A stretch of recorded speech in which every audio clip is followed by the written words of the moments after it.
We are going to do an audio test. Testing 1, 2, 3.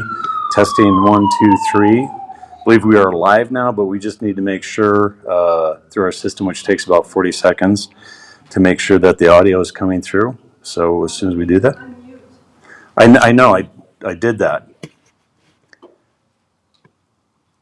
Testing 1, 2, 3. Testing 1, 2, 3. Testing 1, 2, 3. This is where the delay comes in. They got to wait for me down there. Guys, one thing I don't have is I don't have the microphone set up because it would carry all the way through. So people always have a tendency to do this. It's not active. So testing 1, 2, 3. Testing 1, 2, 3. Testing 1, 2, 3. Testing 1, 2, 3. We're good? Okay. All right. For those of you that are watching at home, my name's Tom Murphy, and this is Trinidad Times TV. We are live right now on YouTube and on Channel 71, our local cable channel. Tonight we're having a candidate forum for the Trinidad Ambulance District, and I want to go through and do a little bit of housekeeping before we get started. The election is going to be May 3rd, and you still can register to vote 30 days in advance. So you have until April 3rd to register to vote. And while we're doing this, let me put this up. The district boundaries, as you can see, is all of Los Alamos County except for Kim. And I'm going to put up here the attorney that is the election official that you can contact, because I've done my research, but I may not be right. And so this don't take what I'm saying here as absolute truth. This is the research that I've done, and I think that I've done it right, but I will put up the attorney if you have any questions on whether or not. And here's what you do is you can check your local property tax bill to see if you're in the district. And then the people that can vote are, if you are registered to vote 30 days in advance, so by April 3rd, number one, if you're a registered voter in the state of Colorado. 2, if you live in the district the last 30 days. 3, you own personal property in the district. And 4, if you have a valid contract to purchase property. Those are the people that will be allowed to vote in this. And again, I'm not the expert, but this person's name who I'm putting up is the election official hired by the ambulance district. And so if you have any questions, this is who you should contact.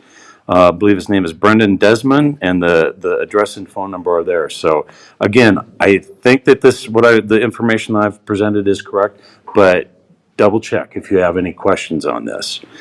A little historic note about the ambulance service. A lot of people don't know this unless you're 60 years old or older, is historically funeral homes used to be part of the ambulance service because they had the vehicle and they had the cot.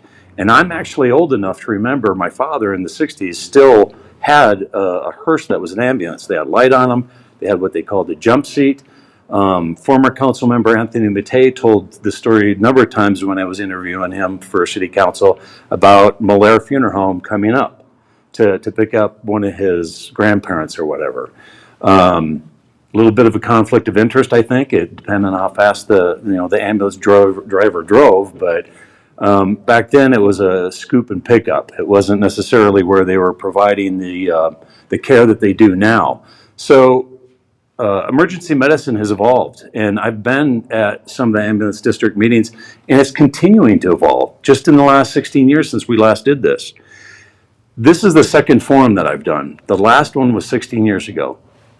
16 years ago, there were some issues with the ambulance district, and I and my wife made the decision when we had the newspaper and the television to do a meet the candidate type of program, and so we did. And at that time, we got a new board. Well, they had already hired the director as on an interim basis. We got a new board, and in 2008, they passed a mill levy. So we have an ambulance district that is well-funded, well-equipped, and to the best of my knowledge, well-staffed at this point. And I want to applaud all my candidates that are here that have decided to run, because my panelists that I have here tonight are Mayor Phil Rico, County Commissioner Luis Lopez and Bill Knowles. The two elected officials, the mayor and Councilman Lopez, both know that when you run for office, it's quite a bit of an obligation. It's not just showing up at the meetings. I see these two gentlemen at the meetings that I'm at. They are everywhere, and they are involved in more than just the positions that they've been elected to. And part of the reason that I asked them to be on this board is because of their involvement, and they know what's going on in Trinidad, and they know what we need in this community. I've been involved in a long time, and they say, depending on who you ask, there's three pillars in a community that will make it appealing to other people. That is education, recreation, which that's changed dramatically in the last several years with the addition to the state park, and healthcare. People have left towns because they don't feel that healthcare is adequate. Well, the ambulance is a vital component of our healthcare.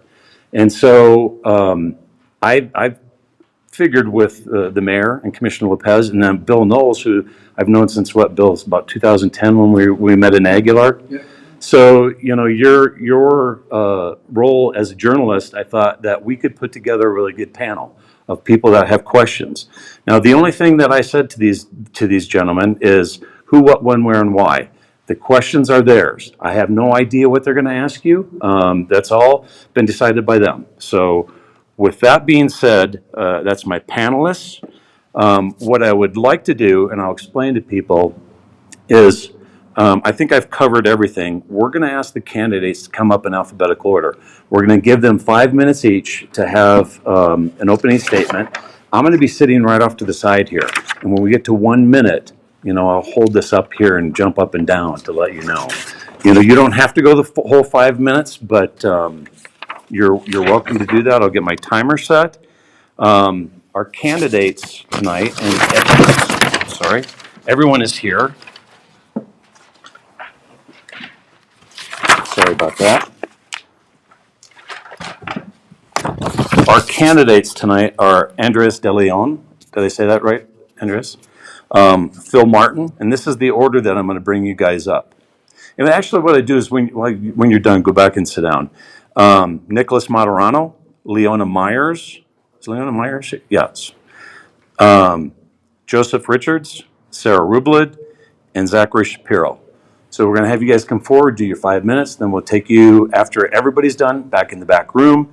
Then we're going to bring you guys in here one at a time so that the panelists don't have to let everybody hear their questions. You all be asked the same thing. When we're done, we'll bring everybody back in and let you have a couple minutes of closing statement, and then we're done. So it's that simple. Somebody had asked me why I wasn't allowing the public comment. Well, right now, we don't have anybody here anyway, thank goodness. But as I explained to people, the last time I did this, I had to microphone everybody up. And it was really hard. And a couple microphones went out, so we were really scrambling.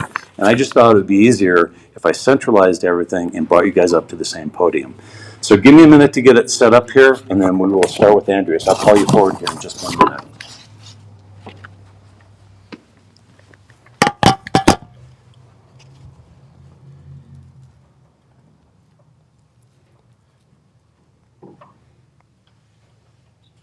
Okay, Andres, 5 minutes.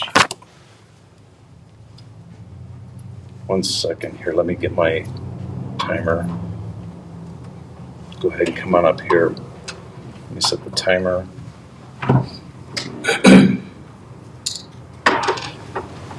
And I have that up. 1 second.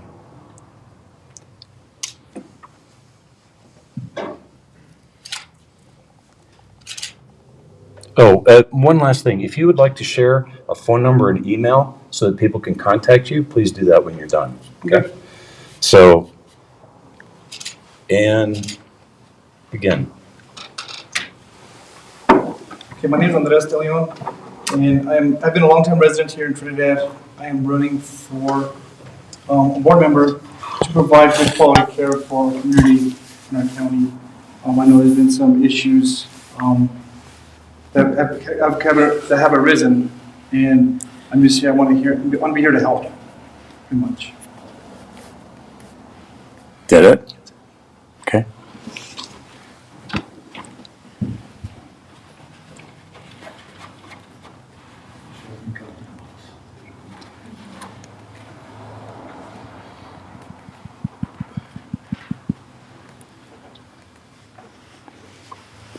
Next is Phil Martin.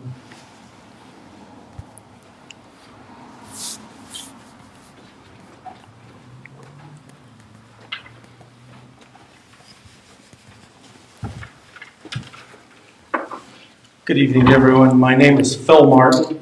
I'm 52 years old. I was born in Pueblo, Colorado. My family moved back to Los Animas County in 1973 when I was very young. Trinidad and Los Animas County have been my home ever since. I grew up in Cokedale. I've been married to my wife, Samantha, for 25 years, and we raised our family here in Trinidad. I served this community for the past 33 plus years as a first responder in this area. I retired from the city of Trinidad in 2016, began working for Los Animas County in 2018, where I'm still currently employed. I've dedicated my life to serving the citizens of this community as a first responder and fully aware of the challenges faced every day by the emergency services in this community. I believe that my experience in this field gives me an advantage in helping serve as a board member for the Trinidad Ambulance District. I've worked with many of the staff in the district on a day-to-day basis. I know I've interacted with several of the board members. I'm aware of a lot of the challenges that the district is facing. I've taken the time to sit down and discuss a lot of these challenges with them. If I'm elected, I'll serve the taxpayers of the district, ensuring that the citizens of the community are met, the districts are meeting those needs. Thank you. I can be contacted at p.martin0857@gmail.com if anybody has any questions for me. Thank you. Thank you. Let me get everything reset.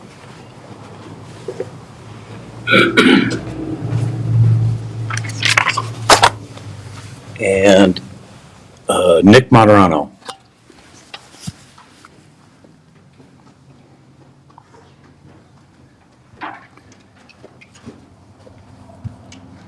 Good afternoon. My name is Nick Moderano. I currently serve on TAD's board. I've been there about 3 years now. In my time, I've worked with a bunch of great people there on the board, moving the district forward. Great equipment, getting the personnel trained, just a lot of forward-moving stuff with the district. My priority is obviously public safety and serving the citizens of Los Animas County. So if I'm elected again, to serve another 4 years, my goal is to make sure that we continue the service we're giving to the people and just kind of bring it up a notch to make sure that everybody's getting taken care of. My name is Nick Moderano. That's all I got. Okay.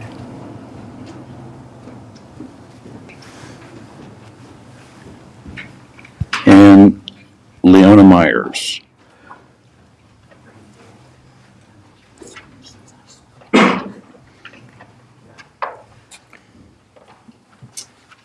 Hello, I'm Leona Myers, and I'm running for a seat on the board for the ambulance district. Although I've not lived here all my life, I do care about the community. I moved here from a larger city where most do not know their neighbors, nor do they look out for each other. That is one of the reasons why I moved here. Most people here know everyone and have lived here most of their lives. When I moved here about 5 years ago, I was greeted with open arms, and I love that everyone waves to others, regardless if they know each other or not. I've worked in the medical field for 14 years, as a nurse over 12 years. As a nurse, we are taught to be patient advocates. I want to make a difference in this community and make sure our community is taken care of. When I started in the medical field, I was a CNA. And was bothered how people were not treated as real people. I knew the only way to change that was to become a nurse, so I went back to school. I have served a few committees as a nurse to provide better care for patients when they arrive at the hospital. Before I moved to this wonderful town, I was a part-time charge nurse in the ICU. As a senior nurse in the ER, I'm a resource nurse to fellow nurses and have also mentored many nursing students to help them gain the knowledge to provide quality care to patients. I believe those leadership qualities will help me serve this community and make sure we have the resources to provide the care for our citizens. Thank you.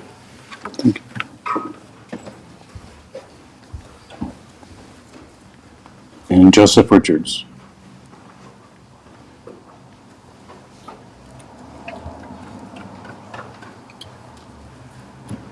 Good evening. Thank you, Tom. Thank you, distinguished panel, for being here. Fellow candidates, I really appreciate you being here tonight. And I'd like this forum to get an opportunity to get to know everybody who's willing to serve this community with all their ability. My name is Joe Richards. My wife and I have lived here since full-time since 2010. I served as the county building inspector for 3 years. I served as emergency manager doing the East Peak fire for the town of Aguilar, and for the earthquake we had here in Segundo. I worked with the Community Foundation on getting help for those who needed help. I moseyed on up to Castle Rock for a year or so as the head of their planning department, did all the plan reviews and checking for the growth of the city there. And I was offered a job in Arapahoe County. I served there the last almost 8 years as the chief building official and division manager for public works. My expertise is construction management, manpower loading, logistics, and the various things that go along with that kind of position. I've been fortunate. I got to retire in January. I was asked before that if I'd be interested in running for any positions here in my hometown, and I said absolutely. My claim to fame is that we look at things at total transparency and accountability. And I really think in any organization, that's what we need to have. Men and women and individuals look to us when they ask a question, they expect an answer, and I think they have a right to have that answer. So when we build upon that, we can build a strong foundation for future growth. And along with my maybe a little long in the tooth, retired, you can bring a little bit of wisdom with you, hopefully along the way, and provide a common sense approach to issues and challenges that we face every day.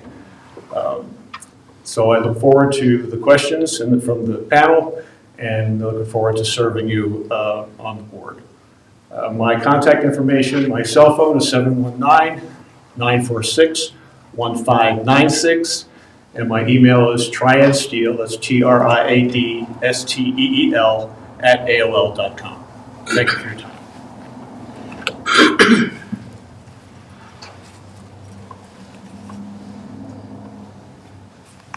Sarah.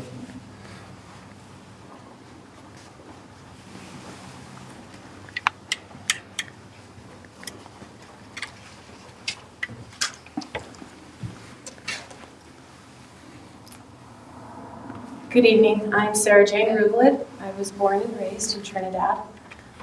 Spent my entire life here, except for when I attended college. I am running for personal reasons. At one time, I was the youngest emergency medical technician in the state of Colorado. I had to wait to take the boards because you had to be 18 and I was 17. I went on to become a physician assistant, and I want to let everybody know I'm not an employee, nor have I ever been, of Mount San Rafael Hospital, and I'm not related to anybody in the Trinidad Ambulance District. Last year, on Monday, February 8th, 2021, my mother's partner fell down 11 stairs, had a horrible head injury, was knocked unconscious, bleeding out, had 4 broken ribs and a collapsed lung. It took the ambulance 25 minutes to respond. It was 10 blocks from Pine Street to where the ambulance is located near Mount Carmel. There were 3 911 calls that I made to try to get the ambulance to the house. Very unfortunately, a couple days later, on Wednesday, February 17th, in the very early morning hours, and it was Ash Wednesday, My daughter awoke in the middle of the night in excruciating pain with dry heaves, pain in her abdomen radiating into her left thigh.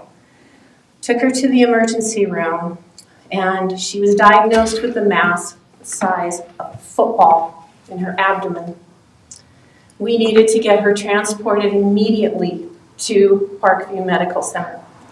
The ambulance told us that they would not be available to transport her, who's 22 years old, a college student, until 8 a.m.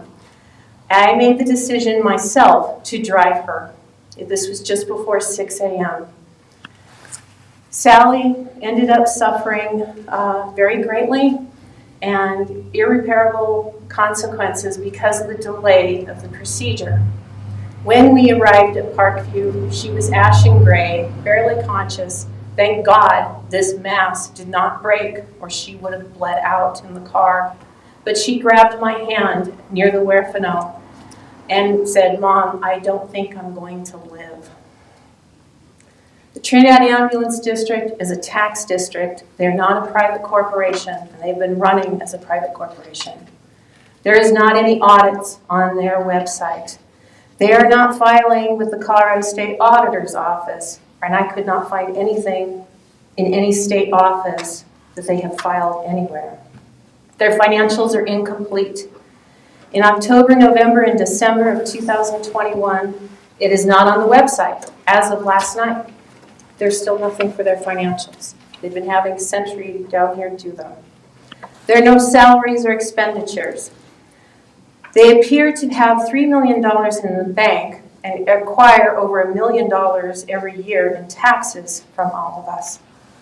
Yet they spent $600,000 on a building outside of Highway 350, where they're going to move the ambulance district. Well, I'm very concerned because, first of all, most ambulances are associated with fire departments, and they come out of fire departments. I can't think of one city that is not the case, that they are not housed within the fire departments. This would put the ambulance so far out, there is no way that they could respond to an emergency within 4 minutes. If somebody has a heart attack or they're not breathing, after 4 minutes, the brain starts going dead. They need to be able to get there. They could not get to Family Dollar if they were sitting in the ambulance ready to go when the call came in.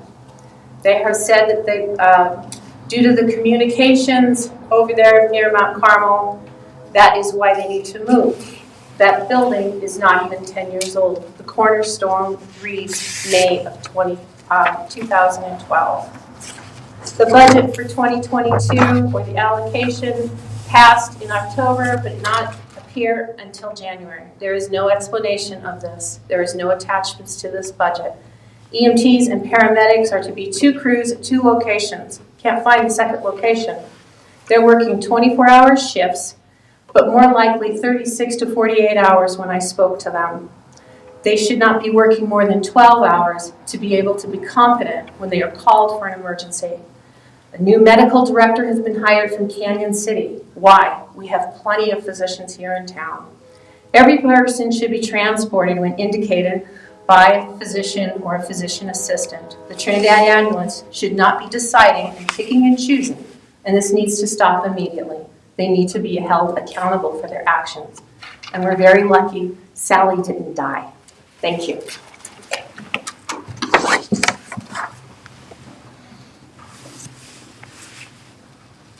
Zachary Shapiro.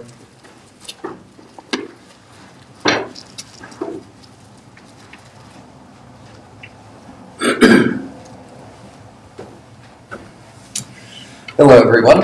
My name is Zach Shapiro. I moved to Trinidad in February of 2020. I moved from Denver, but previous to that, I lived in Georgia most of my life. I was an advanced EMT in both rural Georgia and Bartow County, as well as Fort Grady in Atlanta. I've been involved in not only search and rescue efforts, both in rural wilderness areas, but also urban mass casualty incidents and everything in between. My main focus, just as everybody else I'm sure with this board, is about public service to the community, the patients. My primary focus in that regard is the crews. I've been on the sides of things where your critical incident stress debriefings didn't come or they fell short. There are lots of things to metabolize that I think often can get passed up. And so my goal to run is simply to be able to provide for the crews in order to provide for the town. Because we already have a great start. We have crews that are paid well. We have nice trucks, nice stations. We have people that are already thinking about these things. And I think to provide another solid, devoted avenue of supporting the crews to support the community is something I'm extremely passionate about. If anybody would like to contact me or ask any questions, my email address is ShapiroZakk, that's Z-A-K-K, @gmail.com. Thank you. Thanks.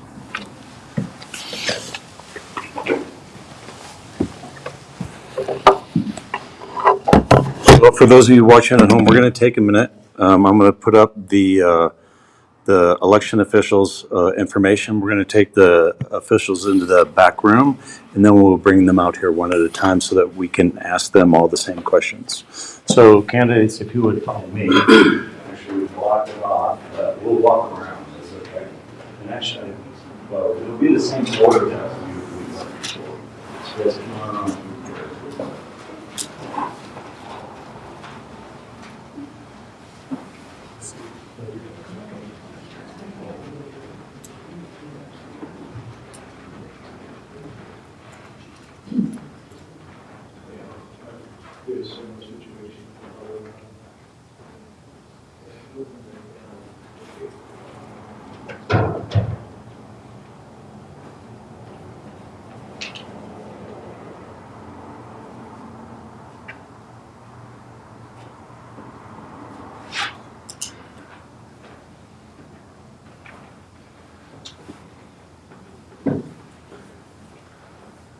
Okay, we're going to bring them in, we'll sort them back out, and they know the order. It's the alphabetical order.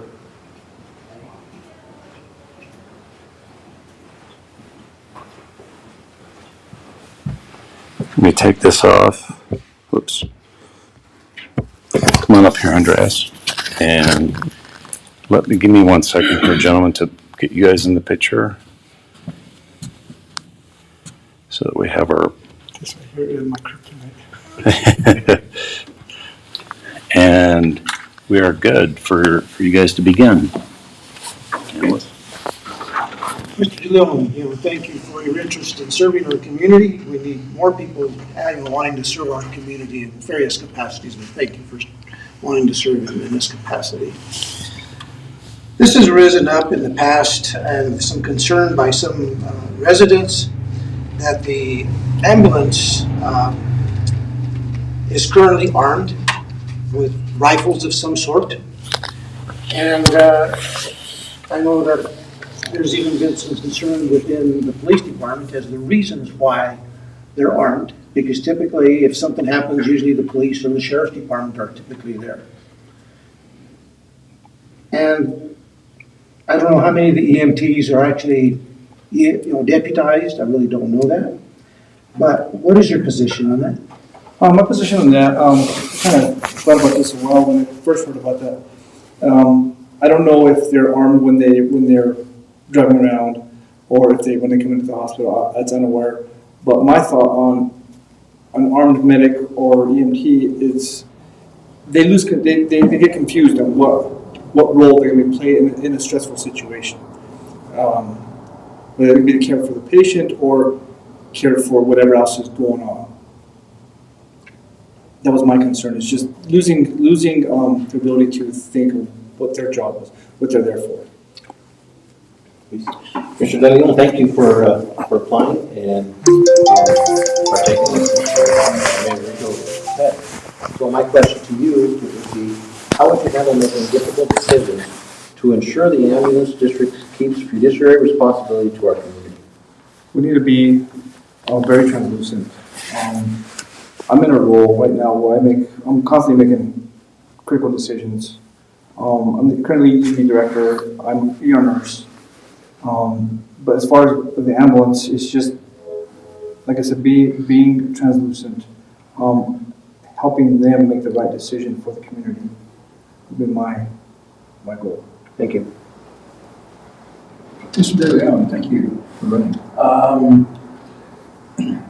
What do you hope to accomplish if you win? Give some specifics here. My hopes if I win, just like with Mr. Rublood, that was most my concerns is delay of transport for our community, for our patients. There's a huge delay right now. A lot of it's related to COVID, and I think at this point, I think using COVID as an excuse is far surpassed already. So my goal is to help make the decisions as far as staffing the appropriate people for the transfers and making their schedules a little more flexible. To flexibility. Kind of a follow-up question in this regard is, right now, there's current litigation actually on transporting patients out of the area, and being that you work at Mount San Rafael Hospital, can you give us your thoughts as to what the reason is? Is there a policy within the ambulance district that prohibits that, or not? As far as I know, there should be no policy that prohibits transfers outside of here. As of the question. And if just asking if there's a policy in your position and your thought being that you are a nurse at the hospital. No, sir. And you see, or whatever you do, you see the situation and how that. There's no policy. I've been an employee of the hospital for almost 17 years. And initially when I first started there, transporting patients was not very difficult. It was pretty easy. And as the year progressed, we started seeing more kickback on people getting transferred out.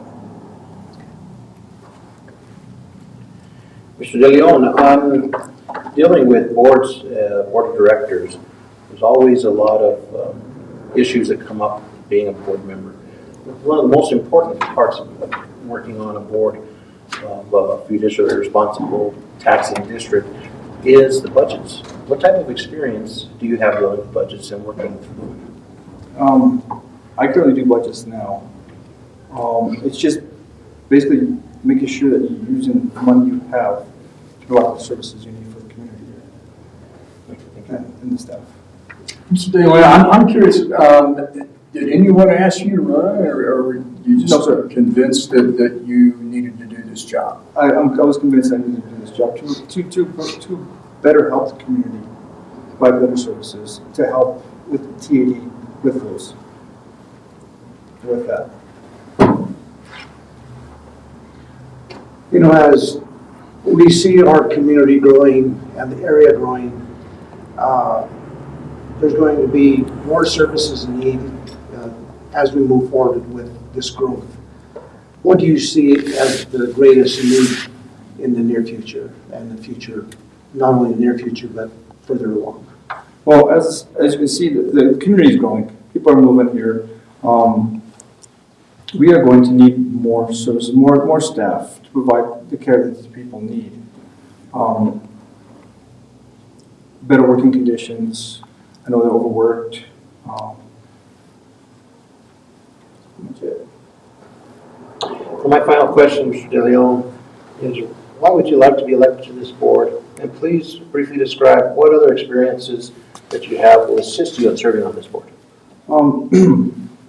Like I said, I've been a nurse. Most of my career has been in critical care, and I think being able to help them make the right choice as far as these transfers, I think that's where the help needs to be. Thank you.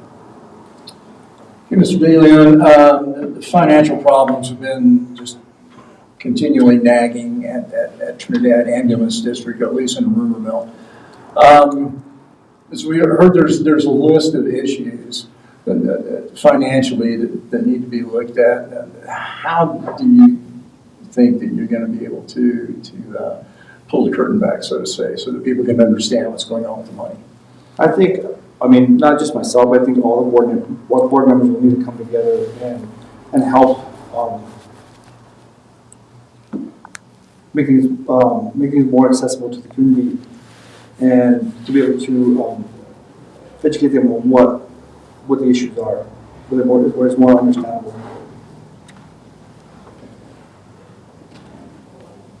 If you guys are the panelists. We've got 3 questions apiece. Go to the next. Okay, Andres, if you can make your way back there, Brian will show you. And Brian, if you bring the next one. Thank you, Mr. Williams. Phil Martin is next. Sounds like they're having a little party back there. I didn't leave any beer or anything back there for him. Could have got something. Brought the champagne.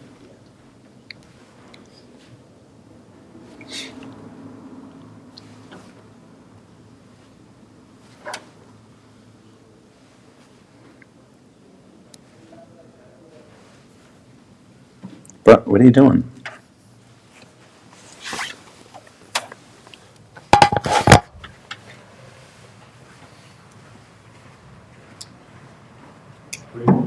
Come in, Bill.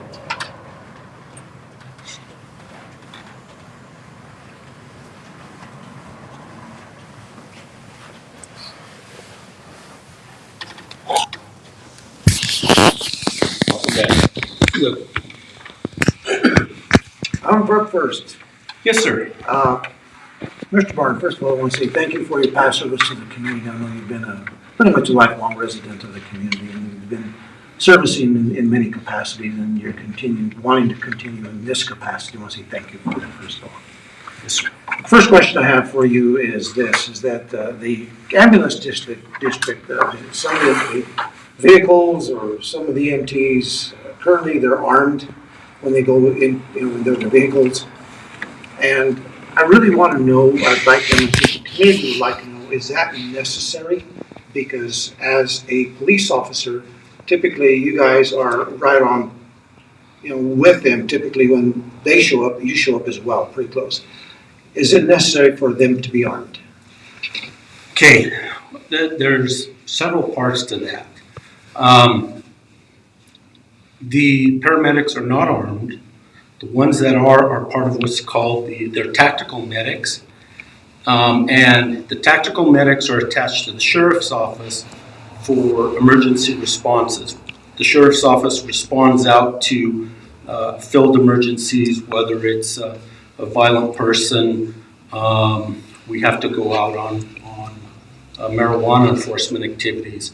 So we have them attached under the color of the sheriff's office, not the ambulance district.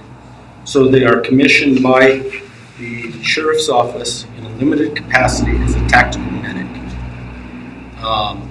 They're armed during that part in case something happens to the law enforcement personnel and they have to go in to rescue them. They can basically self-rescue or defend themselves if there's a situation where multiple law enforcement officers are down and they have to go in to rescue them. It also goes back to some of the training with the rescue task force. Several years back, there's a lot of push for the rescue task force with the active school shooters. Those paramedics were trained to respond into school shooting situations. Law enforcement in the community did a lot of co-training with the paramedics. And essentially, they were basically armed to defend themselves, so when they have to go into these armed confrontations to rescue downed patients, to get them out to transport them to a medical facility. So the part of their running around armed, I've never seen that. That is not an accurate statement. What is accurate is that there is a group of paramedics that are attached to the sheriff's office and are authorized by the sheriff's office to act as what's called a tactical medic. Their authority is very limited. They have to be in the presence of a certified deputy. And their sole purpose is to render aid to deputies if they're to be shot or severely injured where there's a confrontation to where they have to get in and get us out. So I've never seen where they're armed on any service call that I've been on. Thank you for the So that, clarification. in my opinion, is a falsehood. Mr. Martin, thank you once again, and Mayor Rico reiterate for wanting to serve your community, and thank you for your years of service in law enforcement and with the county and with myself. I get to work with you guys on budgets especially, so that's going to be my first question to you. On being with different types of boards and organizations, you do with lots of money, pretty much that's a lot of the oversight on these types of boards, of a board member responsibility. What type of experience do you have dealing with budgets? Well, I've got, in my capacity is limited. I have, when I was with the city, I was responsible for writing the expenditure budget for equipment we would need for that unit that I was assigned to. And then when I was spending, I had to stay within that. The same thing is with the county. I submit my budget request to my department head. They'll review it, approve it, and send it up the ladder. I have, when I was 18, I was on the town board for Cokedale. It's been many years, but I was involved in that budget process. I've written several grants that while I was with the city and the county, where we had to operate within a budget. I'm still doing that today. We have multiple different state-funded grants that we obtain, and I have to watch all the pennies. Piece of equipment, some training that we need. If I don't have the money, I've got to stay within that budget, figure out another budget item. I've taken the time to request and review the financials that are available for the Eminence district. In my reviewing of them, it's very spelled out. The report I got was the 2021. So I've taken the time to at least review that and be familiar with their expenses, their incomes, stuff like that. Thank you. Sergeant Martin, how are you doing today? It's good to see you up here. Were you ever approached by anyone to ask to run, or is this something that you decided that you had to do? I knew it was coming up. I hadn't thought about it. I don't remember who asked me to run, and I said, "Oh yeah, I will." But I was asked, but I had a moment of weakness and decided I would run. Okay. What is it that you hope to accomplish as you win? Some goals that you've got in mind. So, some of the goals I'd like to, my goals personally is, right now the Eminence district has a lot of programs that are out in the community. I'd like to see those continue. They have the AED program that they administer for this entire area. The AEDs that are in the courthouse, public library, city hall, in our facility, AEDs that are in a lot of the law enforcement vehicles. Those are managed and administered by the Ambulance District. They manage the grants. I'd like the grants for that. I want to see those types of programs continue and get bigger. They have the Stop the Bleed program, which is a program for active shooter scenarios. They train school personnel, folks in public places. If there is an incident where somebody is shot and they're bleeding, there's particularly marked kits. This is what you do, this is how you use these, and this is what you administer, to stop the bleeding. The Ambulance District is responsible for administering the Emergency Medical Responder Program for all the fire protection districts. So each district, the majority of the fire districts in our county have personnel that are trained to respond immediately to medical calls in their district. An example, I live in the Stonewall District. There are certain areas up there it's going to take a little over an hour for the ambulance to get from here to that scene. That district has ambulances and trained personnel that have been provided by the district, strategically located throughout that district. Those trained people can respond, start administering aid, and if necessary, they start transporting them out to meet with the ambulance to get them brought into the hospital. Those are some of the smaller things that I'd like to see continue, and I want to see some of those expanded to get more people trained out in the community. We have a big county. We're the largest land county in the state. And there's times it could take well over an hour and a half to get from Trinidad to some of our outlying areas. I'd like to see more community members trained to be able to administer the very basics of first aid in the outlying portions of the county, just at least to maintain some of these lives till the medical people get there. That's where I'm at. Currently there's some litigation on transporting out of town. What is your position on that? I have not read the litigation. I haven't read the litigation. Or at least concerns that we're hearing. I have several questions. A lot of it is when, I guess what I don't want to see is when we have emergency calls for somebody calling 911 and saying, hey, my friend, my relative, they're not breathing, they're not responding, I need you to send me help.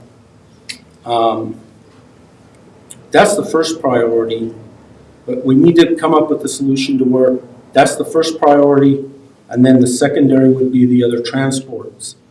So I need to read the entire litigation. I have not been able to get the time to read it. So.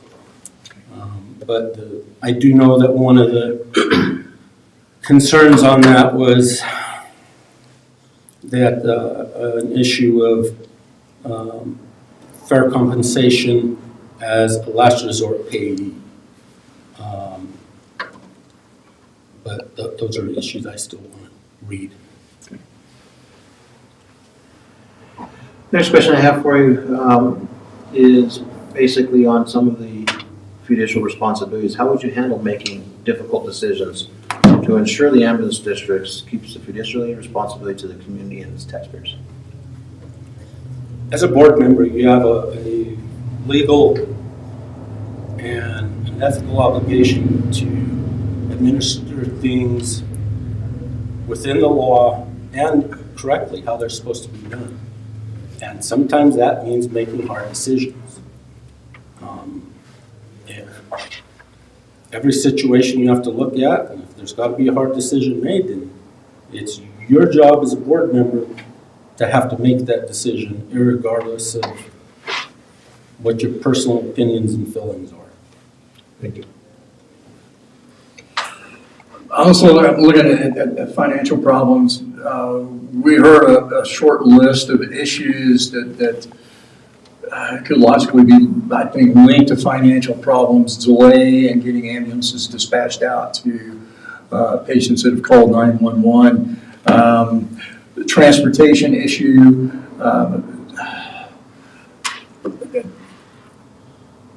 Are there any plans? Do you know what could be done to begin alleviating some of these practical issues, transportation, and getting ambulances dispatched on time? Here's what I have seen when there's been a delay on response, and this is from my personal observations. In the incidents that I've personally seen when there's a delay, there's what's called a strain on the system. I have personally observed through the access that I have during my day-to-day duties that you're having back-to-back serious medical emergencies. As we were setting up for this, you heard all the sirens going up and down. There are 2 back-to-back major medical emergencies that were going on that, as we were watching, the ambulances going back and forth, making 2 separate runs to 2 major medical emergencies. Those are some of the things that we as a community need to look at. What are the reasons for some of these delays? There are reasons for them. It's not because someone is not performing their duties the way they're supposed to. There are legitimate reasons for some of these delays that people are talking about. I have never seen any call where, well, we're not going to take it. I've personally heard on the radio system, we got multiple medical emergencies. Okay, we're running to this one. We have to run emergent. They basically drop the patient, turn around and go. I think the most trucks that they've had out at one time, because of what you call stress on the system, were 5 trucks operating in one emergency cycle. And that was throughout various areas in the community. So I think those need to, and when I say we, people in the community have to take it upon ourselves to research these issues ourselves and look at what the actual answers are. I have not seen anything to where it's a deliberate thing to where, well, we're not going to go here, but we're going to go here. My personal thought is medical response to people that aren't in here's the easiest way for me to tell you. I'm in the hospital being cared for whatever reason. It's serious, because I don't just voluntarily go to a hospital. And we've got multiple emergencies in the community: chest pain, car crashes, shootings, whatever you want to be. Me being in the emergency room, I had medical people there that could take care of me at that point in time until they can get an ambulance, get them slowed down, caught up with what they're doing in the community, and then take me to where I need to go. That's my thought on that. Thank you. Yes. Mr. Martin, you know that you work out in the county. Yes. And as you said, it's a large county. And you see the growth that's going on not only in the city, but you also probably see the growth that's going on in the county.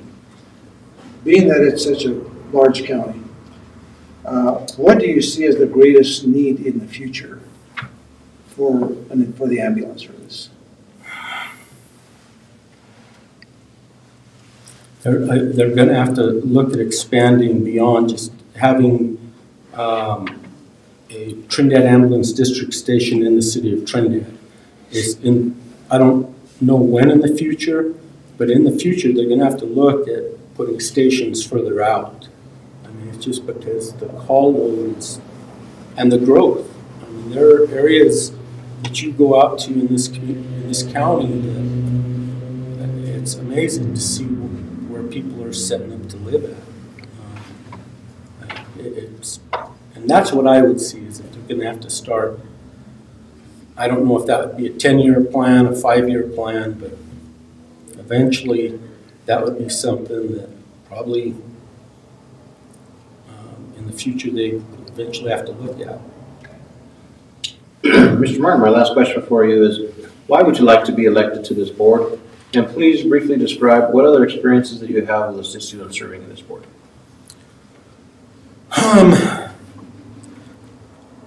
I guess my main reason is I want to see, I've been a personal recipient of care by the ambulance district.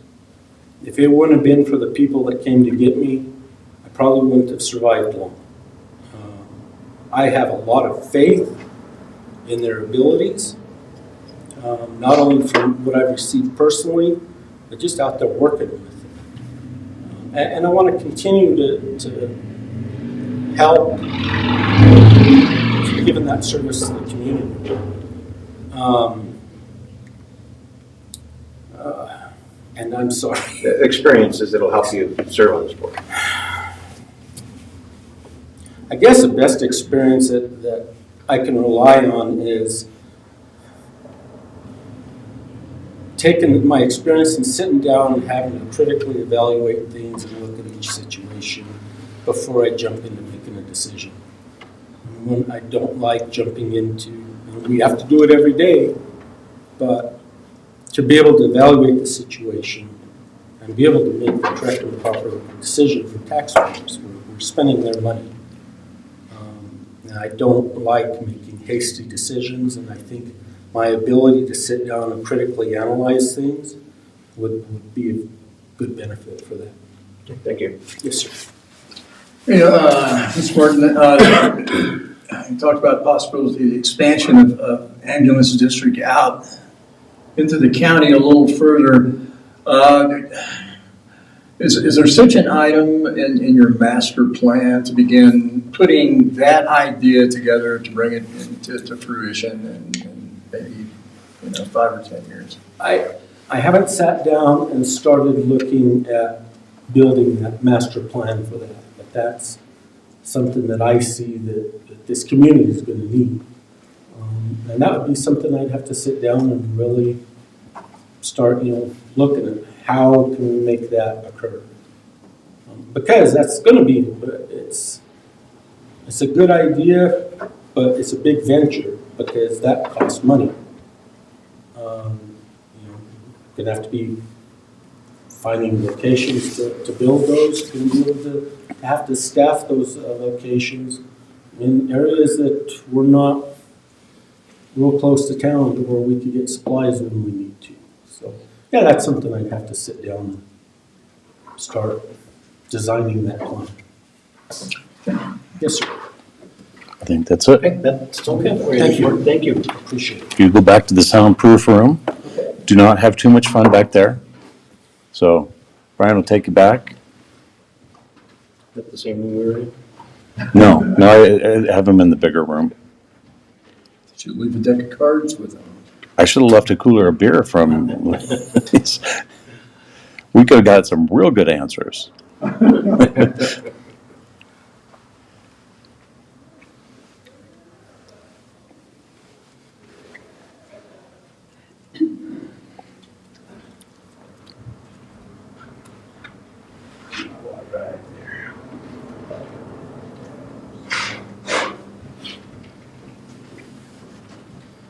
So where's the hot seat at, gentlemen? Yep. Right up Go here. back in the podium again? Yep. Mr. Morano, I'll say, thank you for, past service that you've given to this community. And I know that you do a few different things and wanted to continue on that, continue the service. Being that you are on the board currently, one of the things within the city, does the ambulance keep a record of the calls for service? Yes. And what's that number of service calls that you guys have had, let's say in 2020, the last? I'd have to go back and get the numbers, but I know they fluctuate from month to month. So to give you a hard number at this point in time, I don't know. But I went back and looked at some past records. The data is actually there. During the meetings that we have, they actually tell you how many transfers they have for the month, how many inter-facility transfers. All that data is collected and presented at every meeting. So the numbers I don't have on the top of my head, but I can get them for you if you need them. And the second part of that is that, do you guys have a 5-year plan in place? There's a plan in place. So like right now, we're talking about the new building they're building. So we're trying to consolidate to save money. So there's a lot of problems with the building that we have on Robinson Street. So hopefully we're going to take that whole operation there, move it to be here on 350. That way we can build, because there's more room there, and expand operations if we need to. If the city grows, we can put more rigs in the bays, more room for more employees. So that's kind of one of the plans that we got to make sure that, we can keep up with the city if it decides to grow. Okay. Mr. Monroe, thank you for your years of service here in the city of Trinidad and the county sheriff's office. in law enforcement. And you being a present board member, having worked with that, sorry, before we bring in, how has this experience working with this board helped you with understanding and how a budget works and keeping within that budget? Yeah, you have to, watch the numbers. I mean, Mr. Monahan, our EMS chief, does a fabulous job. Our director, Rita Collin, does a fabulous job of making sure the numbers are correct. So, sitting in this position, you're financially responsible. That's your main goal as a board member. So our numbers are always good. We're never, ever over budgeted. We're always under budgeted, which is really well for us. So it's very important. Thank you. Okay. So I'm actually covered everything for you. Hey, Mr. Matarano, were you ever asked by anybody to run for this term? You're there. Did somebody come up and say, hey, you want another term? Yeah, people that I've worked with in the last 3 years have been great. There's a lot of great people on the board. There's a lot of goals that making the agency move forward in a positive way. So I want to continue that service. I think I can only allow 2 terms, I believe. I think after that we're done. So, we've seen a lot of progress in the last 3 years. I hope to continue to build on that progress to make sure that our citizens are taken care of in Los Angeles County. Mr. Matarano, I'm not sure if you can really answer this, but I'm going to ask it anyway, and it's okay if you decline. Okay. Because I know you're currently on the board. There's current litigation going on transporting out of town. What is your position on that? I'll kind of give you a little bit. My whole thing on this is a simple fix. If people just come together, work out a plan, and move forward. And that's all I'll say about that, because obviously we have some type of litigation going on, but this is a very simple fix.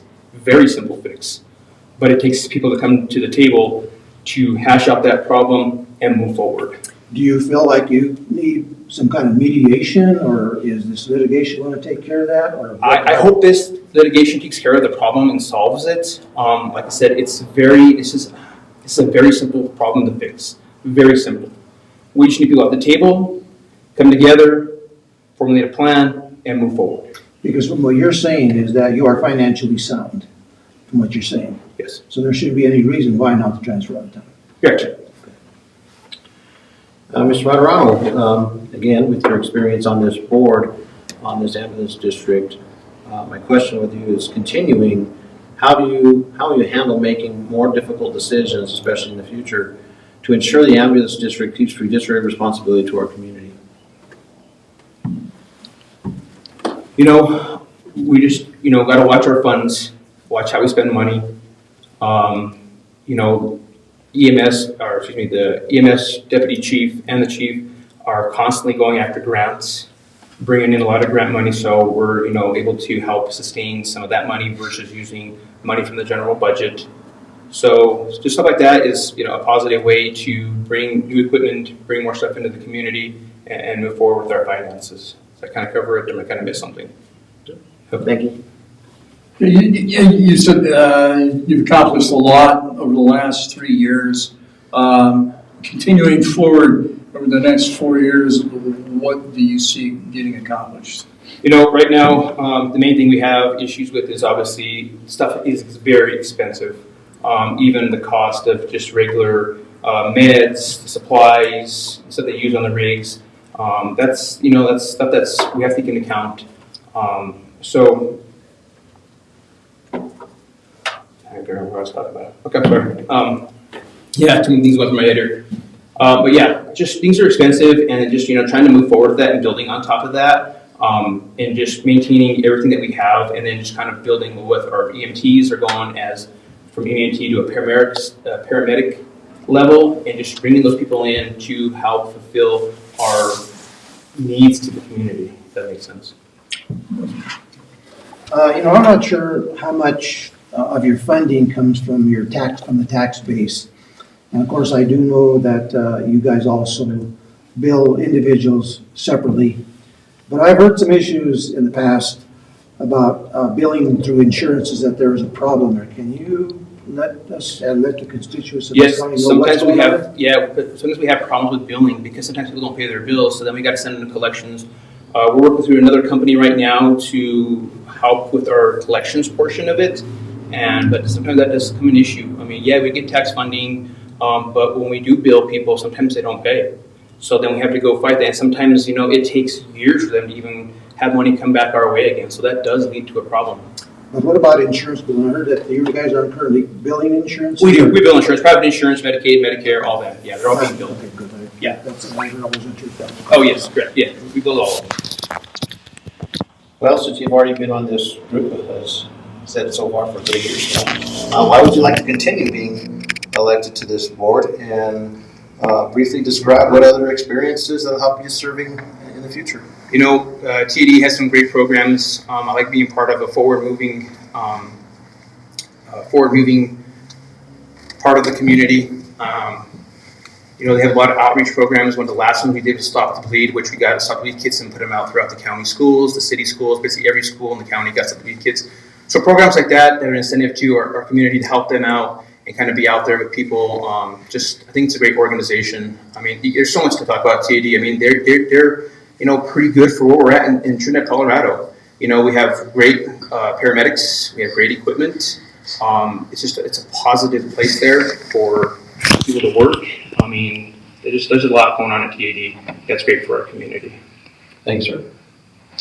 Yeah, I'm going to talk about litigation here for a moment. I've read the litigation. What it appears to me is that the service contract that was originally put together when the Eminence district became the district doesn't cover some of the issues now as far as transportation is concerned. Things have changed, things have grown. So it is really time to sit down now and redraw some of the aspects of that contract. Would you agree with that assessment? Absolutely. Just like I said a few minutes ago, if we just a simple fix, if we just come to the table, hash it out, and move forward. That's best I can say about that. Thank you. Yep. Thank you, sir. Three apiece. Yep. Thank you, gentlemen. Thank you, sir. Have a good day. We'll talk to you here at the board.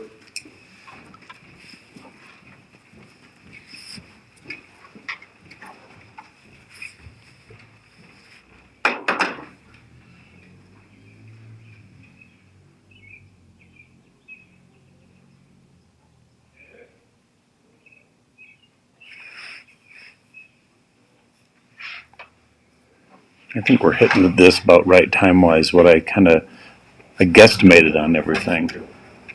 So, but the intros were a little bit shorter.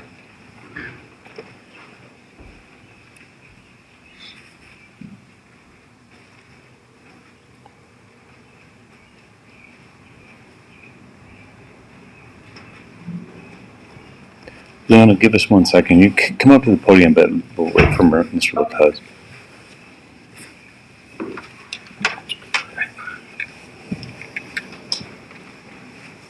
Okay. Hello. Hello, Mr. Burns. You're new to the community within the last few years, it sounds like, and you've got experience with nursing for your background, it sounds like.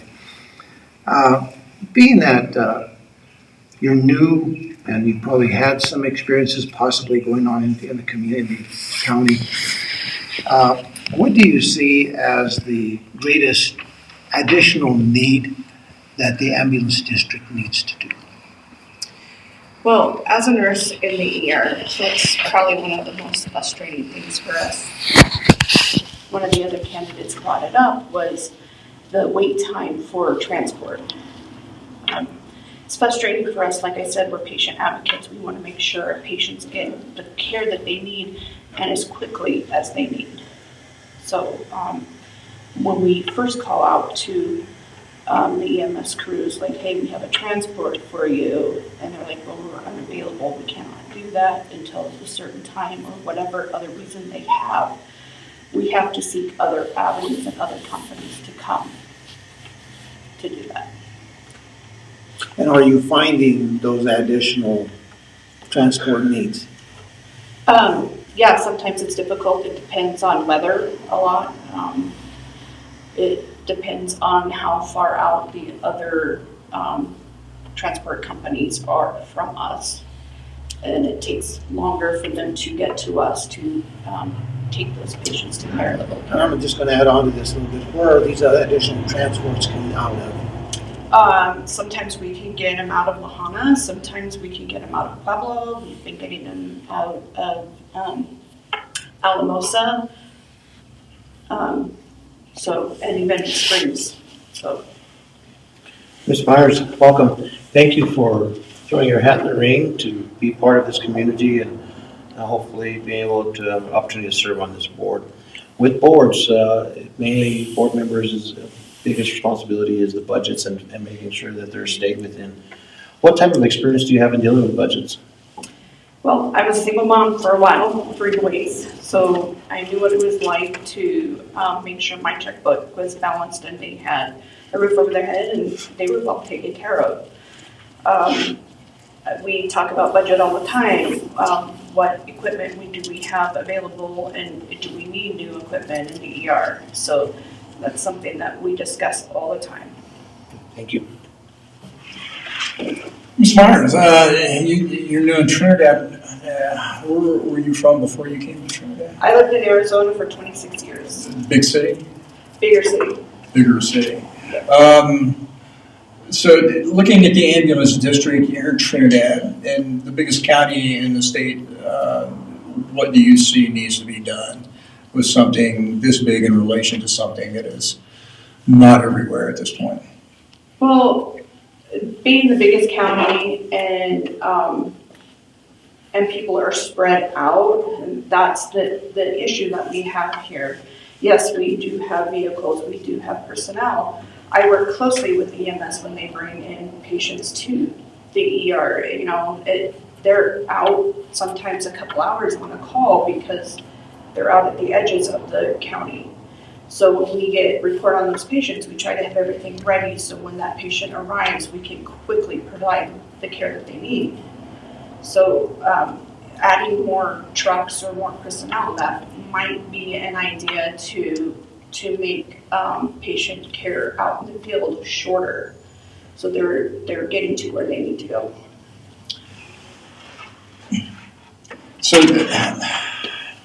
then what do you hope to accomplish if you win?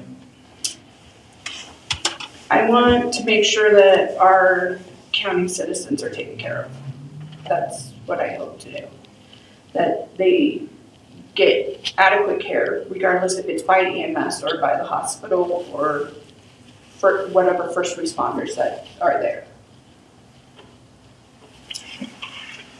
You know, it sounds like you have worked in a much larger community in your capacity as a nurse. Yes. And currently, some of the EMS people here are deputized as a tactical unit, together with the sheriff's department. Is that something that you have seen in a larger city where you're from? Do you know anything about that? Yeah, no, not in a larger city where I'm from. Usually EMS crews do not enter a scene until it's totally safe. They do not wear tactical vests. They do not have tactical vehicles themselves. They wait for PD or sheriff or whatever law enforcement agency that is on scene to take care of the scene and make sure it's safe for them to go in. Thank you. Ms. Myers, how would you handle making very difficult decisions to ensure the ambulance district keeps fiduciary responsibility for our community? I make difficult decisions every day at work. That's part of our job. The stressful part is that, comes hand in hand. I'm a bulldog for my patients. I'm a big patient advocate, and I really hope to do that for the community. Thank you. I don't have any question to follow with. Okay. The only other question I've got here is, there's currently some litigation going on between, transportation out of town. What is your position on that? As a nurse, I feel like I'm stuck in the middle.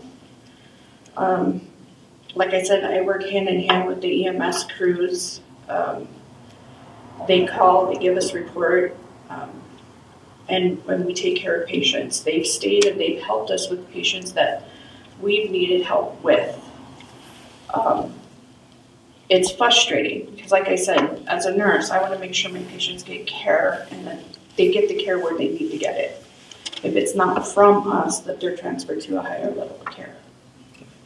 And it seems like there's an issue of transporting out of town, on a regular Yeah, basis. and you know what, like I said, I get it. This is a large county and it's hard to take care of with just the, what we have. We might need to add up other crews. So speaking of funding mechanisms and tax base, that comes hand in hand as a board member and the fiducial responsibility, like I mentioned before. So my last question to you would be, why would you like to be elected? Obviously, it's patient care, but elaborate a little bit more, and please describe briefly what other experiences that you have will assist you in serving for this board. Well,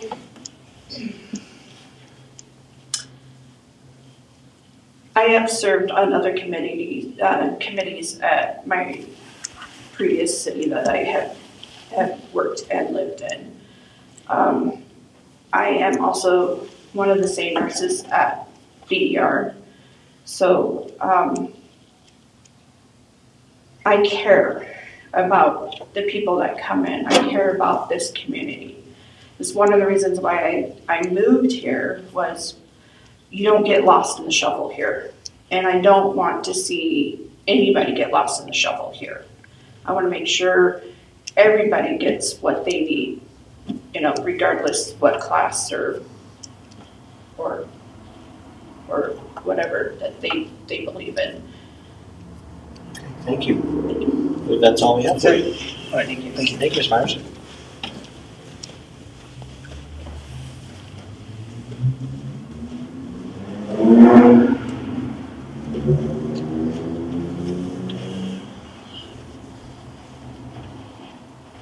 You guys are tough.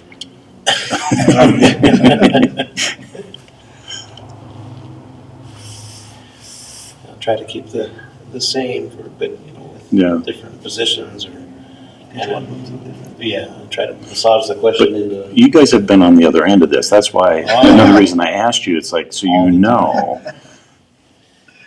I think the first Democratic Assembly that I attended, I got up before the audience and I said, I'd rather sing to you right now than talk to you. More comfortable. It would be Joe. Joe would be next. Joe Richards. Alphabetically, isn't that right? Richards before Rublood? Yeah. Joe Richards. Come on, Tara. This is alphabetical. I have the only reason not that fast alphabetically, but I have them. I put them in alphabetically. Joe, push and play. Yeah. So this is constantly live, or do you Yeah, pause? they can hear us right now. So. It's kind of neat that you're doing this. I think it's great. I enjoy it. I mean, I'm an advocate for government, for local government. It's just there's too many people that are apathetic. Yeah, there's, you provide a service that has been long needed. Yeah. I didn't want to be rude, so we're out of order. Mr. Richards, thank you for, wanting to serve our community. I know you sound like you've been in town, out of town, in town, out of town, Yes. and that's okay. You come back to serve your area. I appreciate that. Thank you for trying to do something for the community. You've had several different capacities in your history and your careers. And you've been in Trinidad, like I said, for a long time as well. What do you see is the greatest need in the future for the ambulance district? Well, because I've been out of town a little bit, I'm not up to date on every little issue, but the way I approach any job, any situation, is I really don't do a lot of homework on it. I do a little, I don't do a lot, because I don't want a preconceived idea or attitude or prejudice in any way to influence me when I go in there. What I do in there is I sit, I watch, I listen, I find out what's going on and what's clicking, what's not clicking. Then I make decisions on that. I approach everything from a transparency point of view and accountability point of view. And I've taken that philosophy all the way through. everything I do. I look at everybody and I ask. I don't make decisions based on what I think it should be. I try to get a consensus from people involved with it, people outside of the situation, people inside the situation, and collectively we make a decision and decide what's the best approach. Now, everybody's not going to be happy with that, but I have more success with that because of the ability to, everybody has a little skin in the game, so to speak. Everybody's made a decision. You may not got everything you want, but we got it, and we're moving it forward. Illustration, Arapahoe County, I did the same thing there. I started there and opened up that just the way it was. We just passed the 2021 building code, which was supposedly confrontational, but with the community, I opened up the dialogue. I said, here's what I'm offering, here's what it is, what do you think? And when it came to the public hearings, not one person came up and gave a negative comment out of the city of a county of 1 million people, not one negative comment. So, that's the approach I take, and that's the success I've had. Mr. Richards, thank you for your interest in serving our community. This is, as Mayor Rico and myself, we serve on a lot of boards and stuff. And in dealing with these boards, we have to work hand in hand with our budgets and analyzing them and making them on an annual basis. What type of experience do you have with dealing with budgets? I've got quite a bit of experience. I'll just start. I came from the private sector. When I took the first job here at Los Angeles County as the building inspector, I asked the board, I said, I have some ideas here. It was costing the taxpayers around $75,000 a year to keep me employed. I said, well, that's not right. The taxpayers shouldn't be burdened. Development should pay for development. So the commissioners allowed me to take a business approach to it. And in the first year, we increased revenue by 7-fold just by implementing business principles. And I've taken that idea and that attitude everywhere I've gone. So my last stint in Arapahoe County, it was the same thing. We were losing $500,000 to $750,000 a year from the taxpayers. I felt guilty where a homeowner can't get a pothole fixed on their road because they're supplementing $1 million house permit and inspection series. Again, I approached the county commissioners and they said, give it a try. If we don't like it, we'll fire you. I said, okay. The worst thing I do is be looking for a job. And they let me do it. And within the first year, we turned back $500,000. And this last year that I left, I retired in 2021, turned back over $2 million to the general fund. So the money is very important. So we have to figure out where it's coming from, where it's going, and tell the people why we need the money. And you'll find that I think everybody follows along when they clearly understand what's going on and why you need it. Thank you.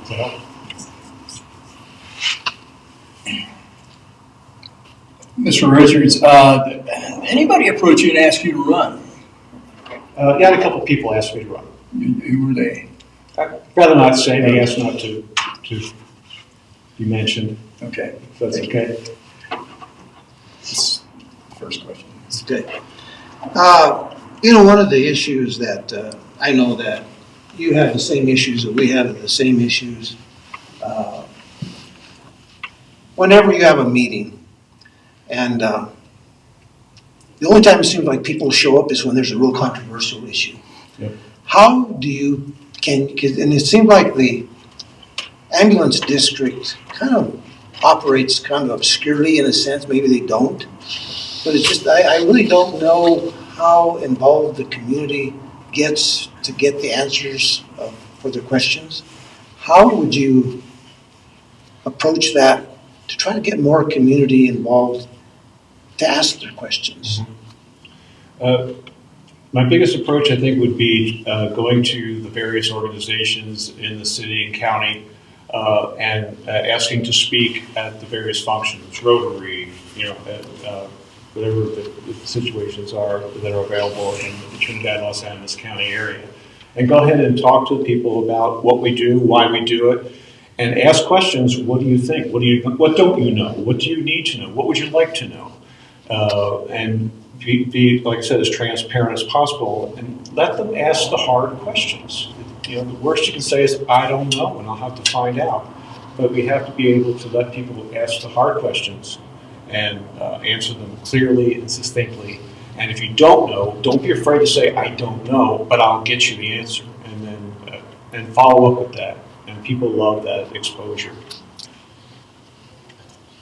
Mr. Richards, how would you handle making very difficult decisions to ensure the ambulance district keeps fiduciary responsibility for the community taxpayers? Well, once I get involved and take a look at the books, I'll be able to tell you better. But as long as we can account for everything, you know, I'm not too worried about anything like that. But I need to know whether the money's going where it should go, where it's applied. Are people taking advantage of it? Are they using the gasoline vehicles for personal use? All those little idiosyncrasies need to be addressed. And then in the future, we need to have a plan, 3, 4, 5, 6-year plan to dictate where the district is going and what we're going to need to accomplish those goals. In this economy, I mean, you know, supplies and everything else are just hard to come by. And we need to apply, you know, look at that and address it as it comes up. Who would know 2 years ago that we were going to have $4 a gallon gasoline? You know, the budgets usually get hit in the middle of that or at the beginning of the year as the budget's already set. You know, how do we do that? So we need to start, you know, using that budget and moving things around to make it done. Are salaries being used to the maximum? Is there surplus money there? Where do we find that extra money? But we have to be fiscally accountable. And that people hate when they can't find the money. Something disappeared, something was done, somebody took a truck out of state, you know, for personal use. Those kind of things, you know, can't be tolerated. Thank you. Okay, indications that things are changing, that growth is happening. The ambulance district really should be looking forward to growing with the growth that is happening in Trinidad and now Los Angeles County. How do you see that change coming about? What do you think that change is going to entail? Well, you have to look at it from the anticipated growth of the community. In my experience, you have to take into account all the elements of population growth. Where is it going to grow? How's it going to grow? Are we looking at multifamily situations? Are we looking at low-income residences? How much? Where? Does the city, when they issue a permit for a luxury townhome project, do they say, well, with the 100 homes coming in, we need 20% affordable housing to come along with that? So all that will come along as the situation develops. And what we have to do as the ambulance district is grow with that. So we have to have a little bit of foresight, a little bit of knowledge of what's going on. So if our house is in order going forward, it's real easy, I think, to start anticipating the growth and the needs in the future. It seems, from what we've heard, is that the ambulance district now is in financially good shape, from what we're hearing. So there's no reason for them to not be wanting to transport out of the community, which is what we've been hearing, and different things about that. What is your position on that particular aspect of not wanting to transport out of the community, if that is correct? I know there's some litigation going on with that right now. What are your thoughts? Well, I have to take a look at the situation. Why is that happening? I can't really answer it from the outside in. It would be pure speculation on my part. So that's my challenge here, is to get involved, get in the middle of it. For example, a lawsuit between the hospital and the ambulance district, in my opinion, shouldn't be. They should. We're neighbors. We're friends. We work together. Why can't we fix this problem? So I'm probably dancing around the issue because I really don't know what the answer to that is. But I really think we should be able to transport people whenever the need arises and take them wherever they need to go. Okay. Thank you. There are some logistic questions, like like New Mexico, they can't come over the border of Colorado, so we have to look at all those situations. My final question for you, Mr. Richards, is why would you like to be elected to this board? And please briefly describe what other experiences that you have with assist you on serving on this board?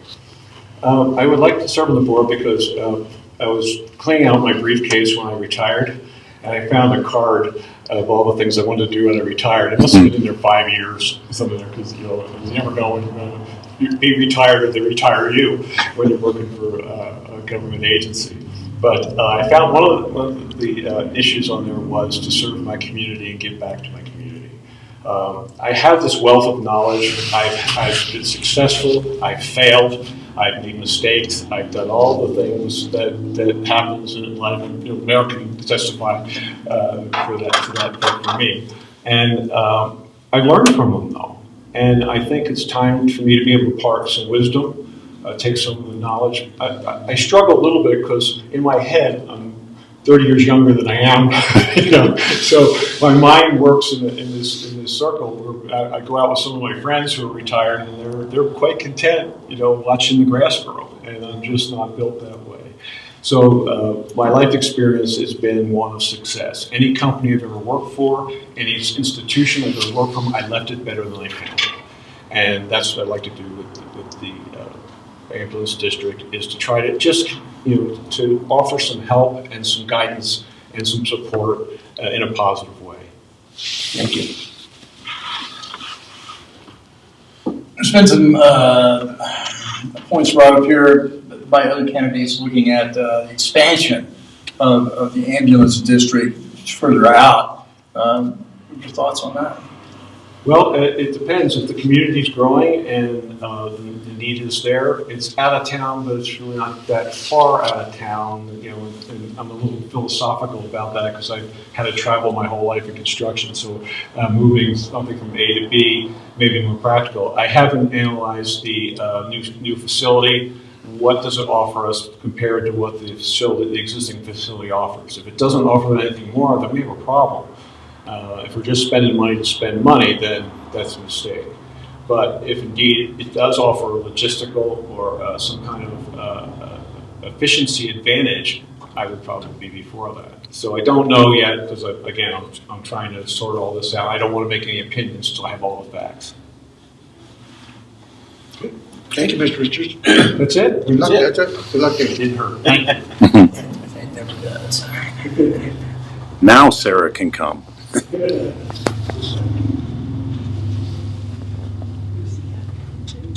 I forget how noisy it is here. I opened the door to cool it off, and No, that's fine.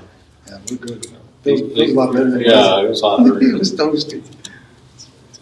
I turned the heat off in here. So it must have warmed up here. I just got back this afternoon. So 77 today? oh, Yeah, okay. I got warm. Me and my 16-year-old, we got some Elizabeth tapes that we can identify some of the vehicles that have gone down the street, Yeah. just by the sound. You hear motorcycles, you know it's warm out. At night, it is warm outside.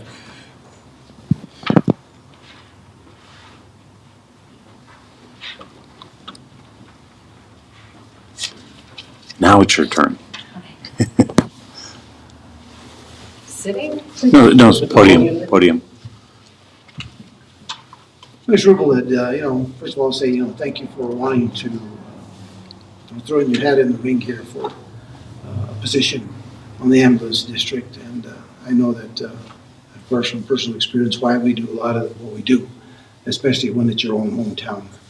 And being in a small town, it's so much easier to try to get involved. And I know you have a lot of things that are reasons why. You explained the biggest reasons why you want to get on this board. And the question I have is, you want to make sure that the ambulance transports correctly, efficiently, and that seems to be your number one priority at this point in time. And I just want to know, do you feel like once you accomplish that, do you feel like there's other things that are also a priority, or are you going to get mired with in that one idea of what you're trying to accomplish, your number one priority? No, I think that people need to be transported when they need to be transported. But there is also all these questions about money. Where is it going? What is being done with it? why are we spending money on a facility way out here? I didn't even point this out. They have an architect from Connecticut for this building out here. They've already paid in about $100,000. Is there not anybody in Colorado, New Mexico, or Arizona closer that could design this building for them? But why do we need it designed? Why do they need to move? And they're supposed to also have 2 locations. What is the other location in Trinidad? Where else is the ambulance housed? I mean, we never get any answers. But they're not doing what they are supposed to as a tax district. They're not being accountable to the taxpayers. They're running this as a private corporation. They are not running it as a tax district. Where are their audits? They sure haven't filed anything with the state like they're supposed to, that other tax entities have to. There are just a lot of loose ends. How come on these agendas, first of all, there weren't a lot of agendas on their website. Then they got uploaded. But they're still incomplete. My daughter wrote a letter to every board member. It's never addressed in any of the agendas, ever. There's not a lot of there's not any transparency. And I think that needs to come about with the Trinidad area, or ambulance district. And I think they need to be accountable to the taxpayers and to all of us. And that anybody who needs to be transported, irregardless, should be transported. If the physician is ordering it, or the PA is ordering it, it should be done, period. They should not have the right to pick and choose. Thank you. Thank you, Ms. Rublood, and thank you for throwing your hat in the ring to be a part of this organization. And what you're just explaining to us is accountability and transparency and these types of issues that are pending, in your opinion, at the ambulance district at this time. So my question would be, what type of experience do you have dealing with, working within, and analyzing and developing budgets? I don't have much. I'm just a taxpayer and a mom, but I can look at budgets and say, okay, this is for a new transmission on ambulance. This is not, why are these expenditures going towards a new building when they have ambulances that are broken down? They have to borrow an ambulance from home. I can look at the logic of that and just household budgets and things like that. There's a flow of money. The money needs to be followed. The money needs to be apparent. It's not. Thank you. You win. What do you hope to accomplish? Transparency, accountability, honesty, integrity. I think that there needs to be a lot, like the Chronicle News article accused people of running by the Trinidad ambulance director because we're associated with the hospital. I've never worked for the hospital one day in my life, but I am a physician assistant. I know what medical practice is. Why are we hiring an MD in Canyon City? What happened? Why did the other MD quit so suddenly? Those questions need to be answered. They need to be answered to the public. So I think transparency is the biggest thing. And accountability. Like I said, integrity and honesty. I'm going to take a follow-up here. Oh, yeah. Okay. You guys are. What do you hope to implement? What do you hope to do to accomplish transparency? It's just some detail here. Their website is not complete. Like I said, there's 3 months of financial records, which as of last night were not on there. October, November, and December from 2021. Where are they? And they don't even explain on the other records what the expenses are actually for. It doesn't say this much to repair an ambulance, this much for salaries, this much for retirement. Those things need to be explained. And it seems like the current board is just rubber stamping things, and they're not having things explained to them. And I'm not sure why. But I also think they're trying to control their board and having it in an off time, the election, because they know the voter turnout will be low. Their board could have moved it to the primary. Peachtree Hill could have run those ballots. It wouldn't have cost them what they say it was going to cost. Am I answering your question? Yeah. But I think that there needs to be a lot of changes within the ambulance district. It needs to be transparent, clear cut, what's going on. Need to be able to follow the flow of money. It's taxpayer money. It's not a private corporation. It's not being run as a taxpayer-funded entity. Thank you. As a lifelong resident, which you are, you've seen the highs and the lows and the ups and downs of this community. And we've had some no growth in years past. Now we're seeing growth. What do you see as the number one priority that you could see for the ambulance district for the future? The number one priority is transportation of patients to where they need to be. Secondly, they've got to keep their medications updated and stocked. I read on there where there's no shortage of Narcan. The ambulance district should not have a shortage of Narcan. They need to find out ways to get it. It wasn't just, everybody else in town didn't have a shortage, but the ambulance district did. They need to also, with their training, if you look on their website, they have a collaboration with Trinidad Junior College. Well, here's the schedules for Trinidad State College here and Trinidad and Alamosa for EMS. There's more classes in Alamosa, but yet our EMTs and paramedics are having to go to Colorado Springs to take paramedic courses because there aren't any classes. When I tried to verify how many classes and what they had enrolled the other day, they didn't. But I think also that your ambulance needs to function with your fire department. Your fire department is doing a great job, which is city run and city funded, of showing up at emergency setup. Like that night with Bob Risley, the fire department was there long before the ambulance was. But the biggest thing is education too. And I'm reading also through these agendas, they have one paramedic, and are they not paying people enough to get them to take the jobs in Trinidad?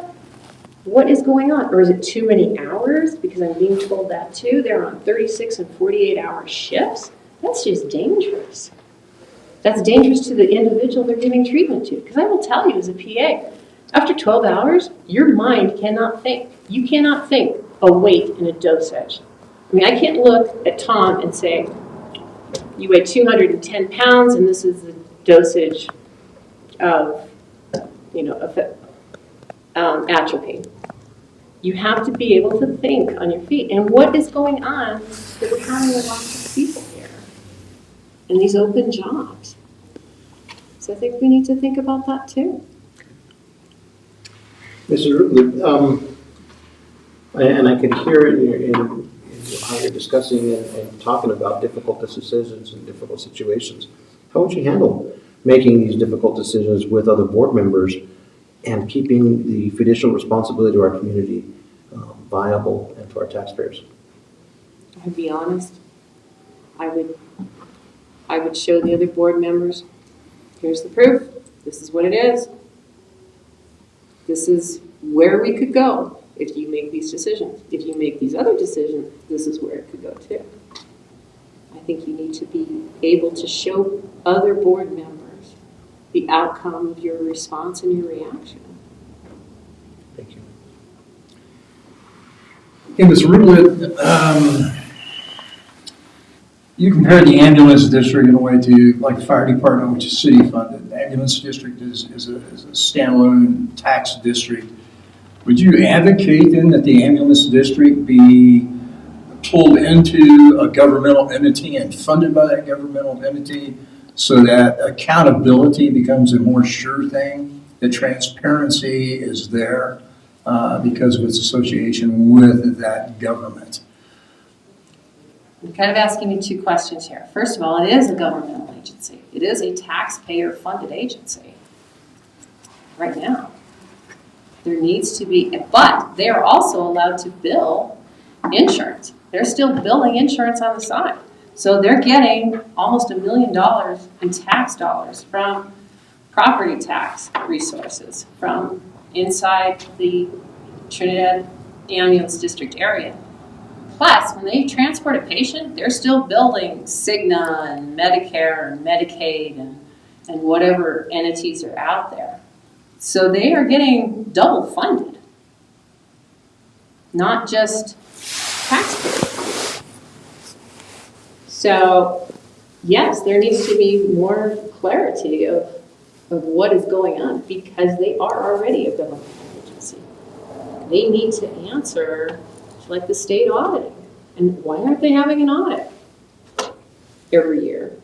Every state department has to have an audit. How come the Trinidad Ambulance District isn't? And where is it if it's happening?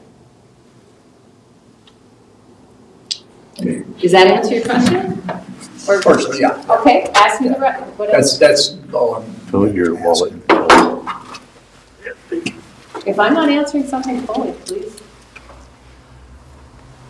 No, I'm fine. What you did so far. Happens with these pens. Let me change course a little bit here. It's obvious that you do a lot of research. You've done a lot of research about the ambulance district and their proceedings and what they do and don't do.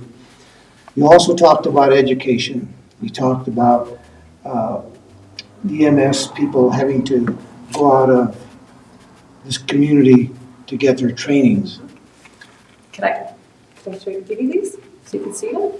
You can even with us, sure. One of the question I have for you is this, is that we're living today in a crisis of drugs. Mm-hmm. And through your research, how much information should they be receiving and education training should they be receiving to approach, somebody that's on meth? Because meth is probably one of the worst because they just go, someone that's on meth that's still, and they're still not alive necessarily, they're alive, but they just go crazy. And I've heard instances within the city department where they approached someone that it took 4 to 5 officers to hold one person down. That they become almost invincible to some degree. So what do you feel needs to be done to approach the drug situation, and how will should the ambulance district approach, and what kind of education do they need? All the education they can get is what they need. But they also need never, ever, ever to have a lack of Narcan. The biggest drug problem right now is fentanyl. That is the biggest and most deadly thing. These kids are able to order it off the internet. They can get it all kinds of different ways. It looks like they're getting one thing. They don't know what the dosage is because it's made in somebody's house. In Santa Fe this past summer, they had 3 high school kids that overdosed. 2 of them died. The other kid was just lucky he didn't answer the phone. His mom went to the house with his house in. And there was a big article about it in the newspaper. The kid still cannot function correctly. He's unfortunately, I believe, in a wheelchair and having problems walking and still doing things like that. They need to be educated. You don't ever want a situation where you have a paramedic inject somebody with something, such as in Denver, when they falsely identified somebody and the person had a heart attack and died, that they were restraining, and they had, it was a suspect they thought was the right suspect, and it wasn't. They were fighting him off, and he had nothing to do with that whole situation. So they need to be educated is the biggest thing. Do you think that they also need to be trained with some kind of tactical ability to constrain someone like on meth? Because meth seems to be the one that they really just go ballistic when they're on meth. And Yes, but they need to be able to restrain them appropriately. Because like I said, if you do something wrong, you could end up hurting somebody. Like if you restrain them and put them on their belly, they've had that at different times, I know within different Department of Corrections happen. And they've died, they've had a heart attack, they died. That is the biggest thing. Also, body cameras are great. It defends the person that is initiating it, and it defends the person that it's being initiated on. do they have body cams in the Eminence district? Not to my knowledge. Interesting. Most paramedics, I don't believe, wear body cameras, but you said with the police department too. So most of the time, if you have that type of situation, I would think you'd be having police officers involved also, or sheriff's department. Thank you, Mr. Rublood, for being here today with us.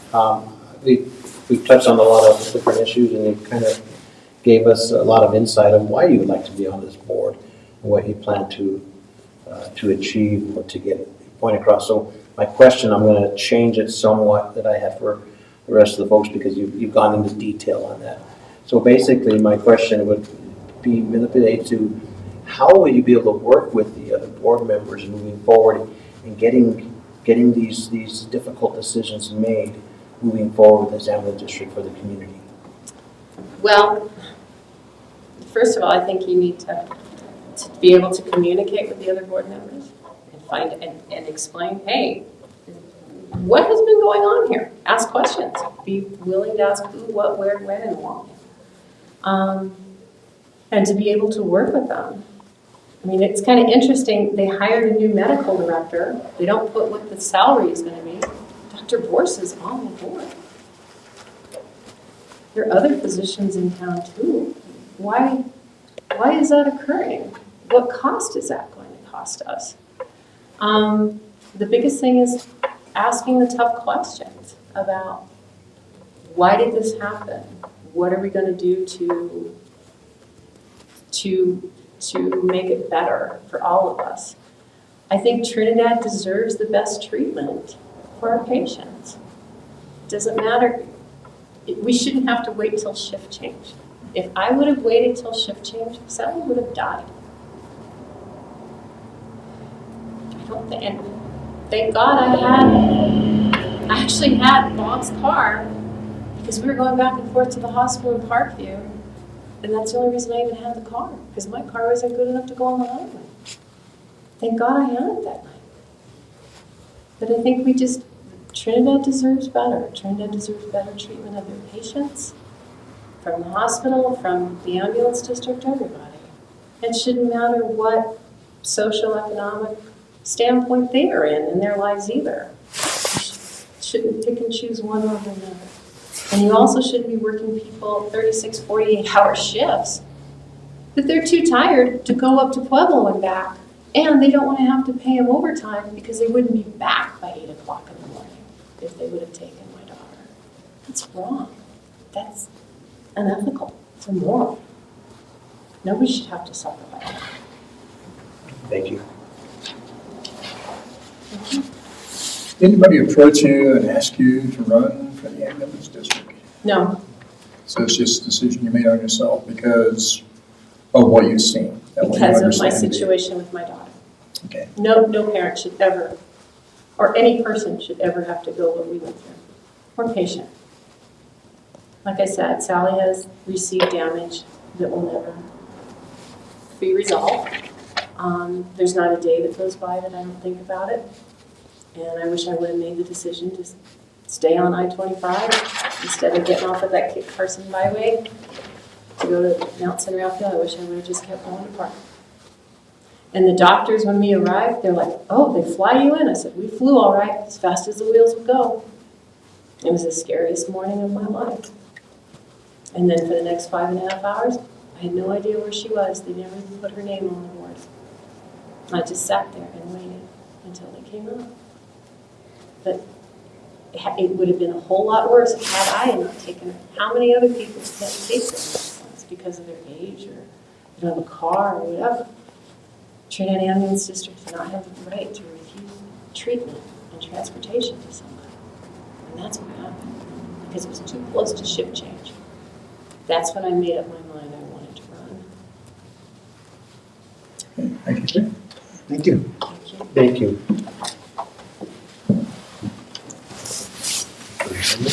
Yep, one more. Brian, after this last one comes in, then we're going to move that and bring the others in after this last one's done. I'll talk about it. Correct. Fire chief.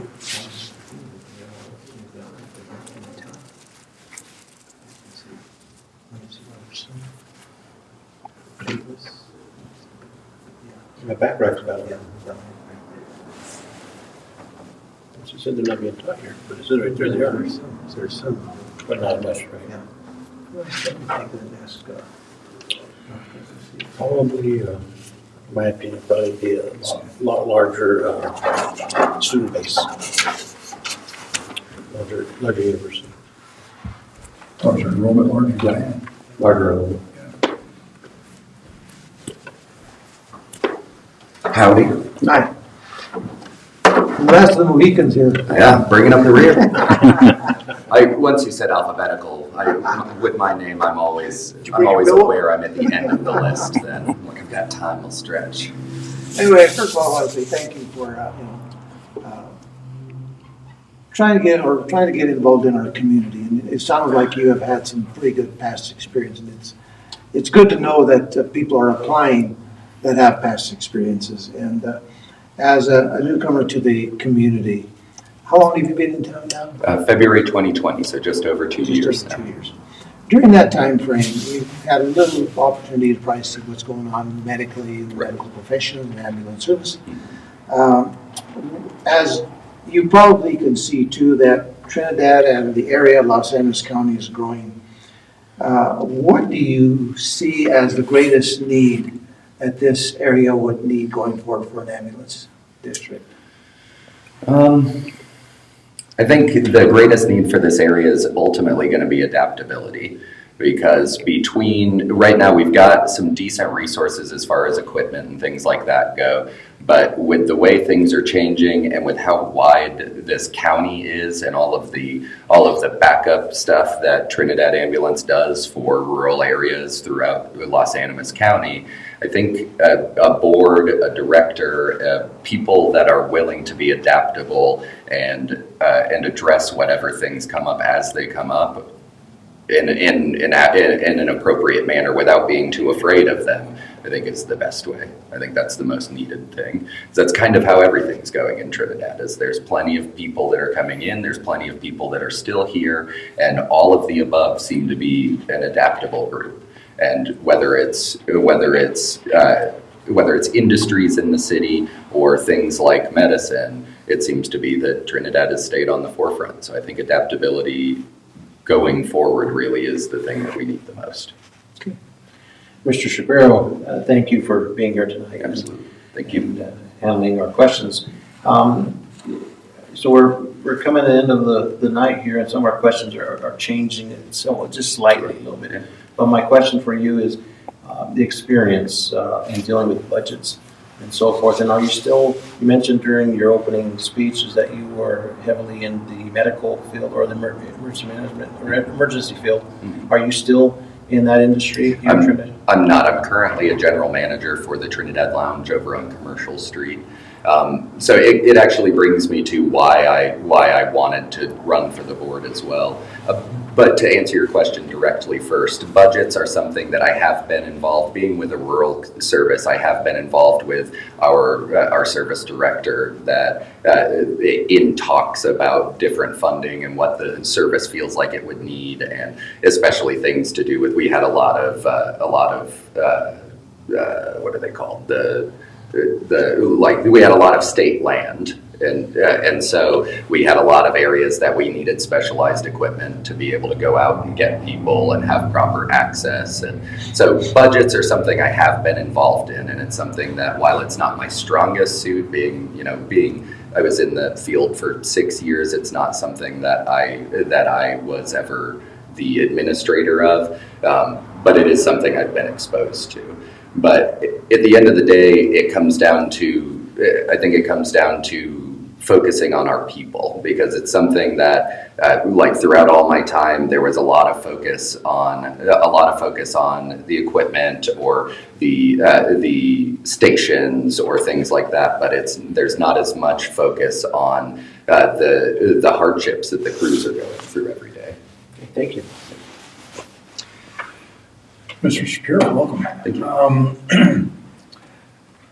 So if we're just assuming that you win the election, what do you hope to accomplish over your 4-year term with the ambulance district? My goal, again, is, I know it sounds like a broken record to some degree, but my goal, again, is to be there for the crews. Because I think that the number one way to be able to provide the best care to our community is to have crews that are cared for just as well. And so I've been involved in quite a few pretty horrendous and awful things in my career, and the critical incident stress debriefings and things like that we were told are supposed to be expansive and very very advanced really weren't there. I was told things in very kind of commonplace, nonchalant manners. Never was offered available resources, and it's not like the resources weren't available, because a lot of times they're required to be available. And so in my 4 years, I would like to just bring more of a spotlight to that, because I know it's something that I've spoken with EMTs and paramedics that do work for Trinidad without ever saying names. And I do know it's something that is just as pervasive in all of EMS, whether it was Denver when I lived up there, or here, or in Georgia, both rural and in Atlanta, that there's the care for the crews doesn't go as far as you're taught that it will. And so that's my main goal. My main goal is to absolutely give a concrete footing by someone on the board that stands for the crews. If elected, and your first board meeting that you attend, and you walk in, if you had one question to ask the board, what would that question be?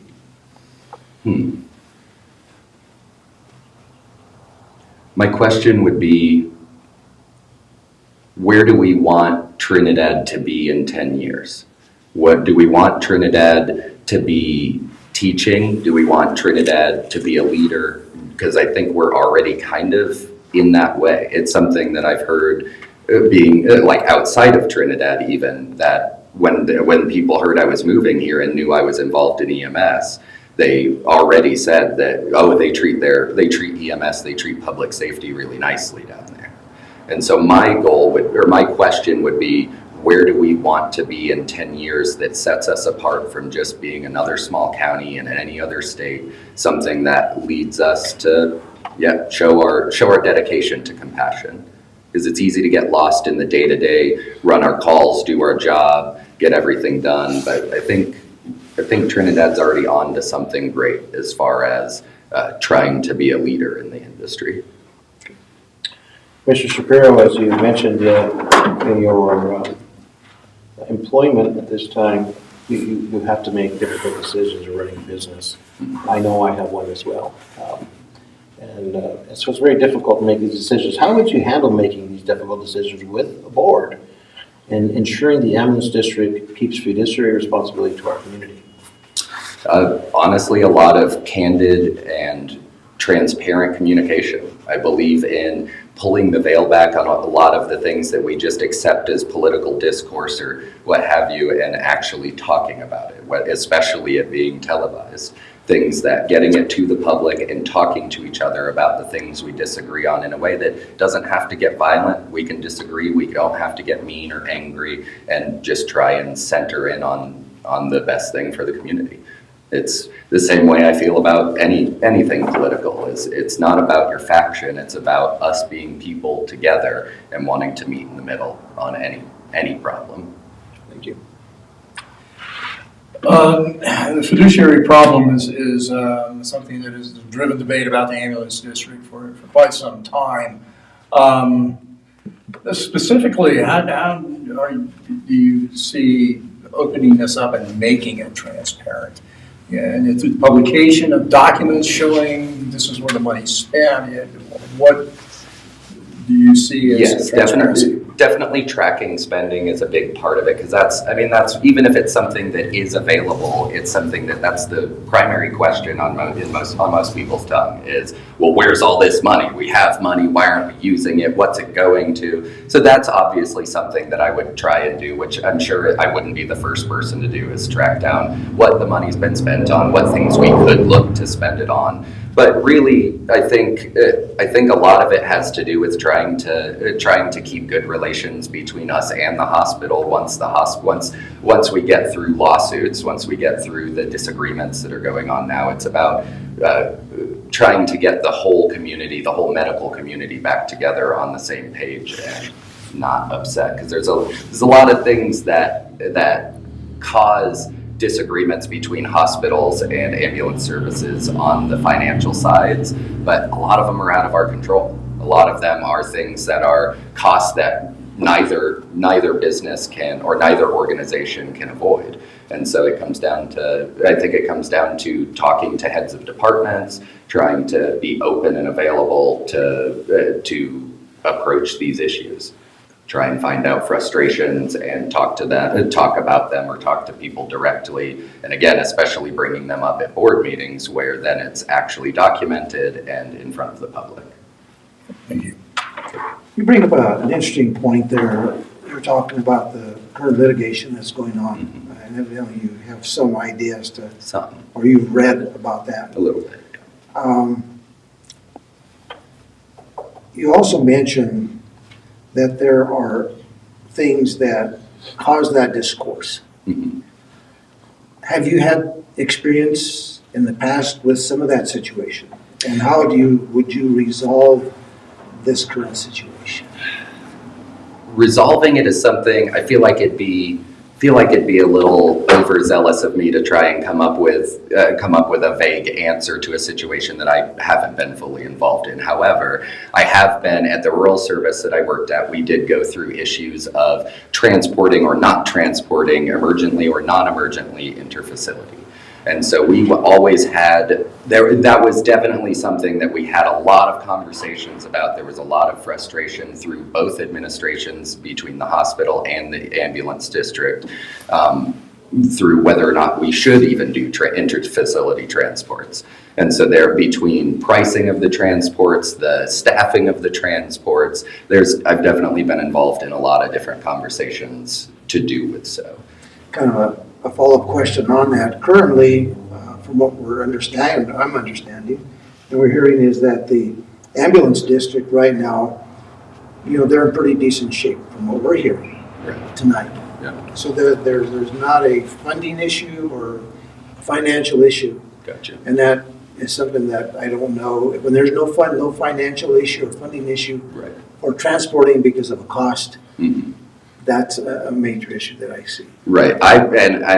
Speaking candidly, I do believe that we have in the medical field, and I'm speaking as though I'm involved already, but in the medical field, we have a duty to protect our citizens, to do what we need to do for them. And I come from Grady, where we ran a deficit for decades. We relied on generous donations, typically from anonymous, wealthy people, that we planned every year to shut down as Atlanta's #1 level 1 trauma center hospital. And so even then, even with those kinds of budget issues, Grady was willing to step out, put their neck out, and put their budget out every single day to try and take in patients that obviously would, as any place would, patients that would never pay, but also to help out whoever they could help out. And so, in my opinion, again, I don't know all the details entirely, so I can't say someone is right or someone is wrong. But in my opinion, I do believe that as an ambulance service, we should be doing everything we can to be able to provide for our city, even if it's calling someone in or spending a little extra resources or whatever we need to do. So I think that's the purpose, especially honestly when you're out here by yourself like this. It's not like we're in Atlanta with 2 other level 1 trauma centers and multiple stroke centers and multiple cardiac centers, and we're out here on our own. And so we really have to look out for each other out in a place like this. Mr. Shapiro, thank you again, and this will be my final question for you this evening. And why would you like to be elected to this board, and any motives to get on this board? And then also, please briefly describe what other experience that you have will assist you in serving in this capacity. Sure. So my motives for joining this board are ultimately to be here for the cruise. I know I've said that a million times, but that is where my passion is. I spent a bunch of years on the ambulance in many different environments, talking to many different people, seeing all sorts of walks of life. And again, coming from Atlanta, where civil rights has been so recently an issue, like official civil rights, there were so many things that I got exposed to on a daily basis, and there wasn't much of a recourse to try and unravel all of that. So my main purpose for running for the board is to provide a voice for the crew, as my main goal would be to speak to as many crew members as often as I possibly can, just to understand how they are, not to uncover some massive issue, or I honestly don't think there's any conspiracy type thing like that going on. I think that it's just something that it's a position that's definitely needed. Someone that's because that's my passion. Is I love working on the ambulance. I love giving patient care. But the reason that I'm no longer on the ambulance has to do with the lack of support and backup I felt like I received from our county commission, from our board, from our directors, from our administration. And so just adding another voice to that is something that I think is infinitely valuable. I think it's priceless. Thank you. Yep. I get the last question here. It's going to be a different question. Okay. All right. COVID-19. We've been transporting a lot of patients north because of COVID, which has added an extra burden and stress on the ambulance crews, on the machinery, on the costs.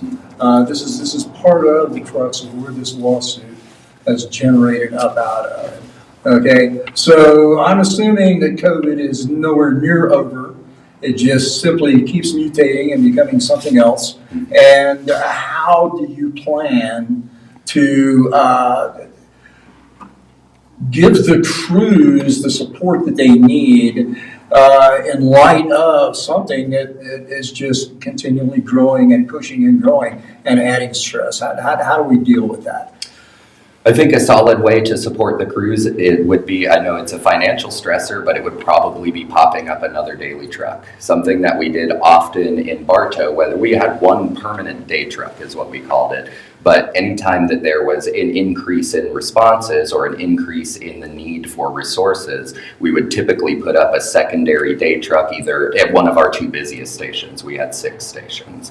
And so either at our station 1 or our station 6, we would put up a secondary day truck. Like if station 1 was typically more like wintertime, or if there was weather, things like that coming up, it had more highway, so that often would get more calls. Station 6 tended to be more like during the summer, there were lakes and parties and events. And so when there were things that were going on for prolonged periods of time, one of the successful things I've seen happen is putting up some sort. I know we do an on-call system already, so maybe it would be either providing an additional on-call truck that's focused towards transports, or it would be something like putting up a day truck to help spread the load of calls and be able to better address hospital issues.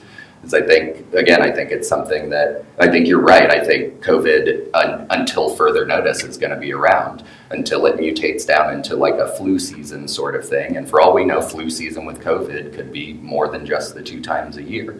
And so until it mutates down to something that is a maintainable and regular system, then I think we have to have something that is something like a PRN, something that's able to be requested, or is a good compromise between spending extra resources and not spending too much. Thank you. So I think I'm going to keep you here. We're going to bring in everybody else, and we're going to reverse the order so that you don't have to go last. Now you get to go first. So let's, Brian's going to let us in here.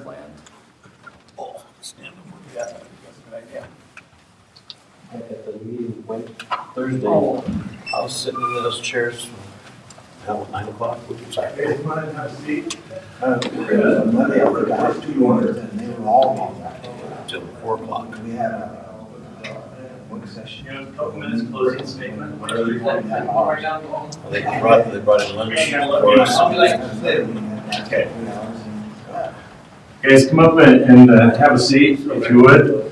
We're going to allow the candidates to wrap it up, whether it's a minute or not 5, but Short and sweet. okay.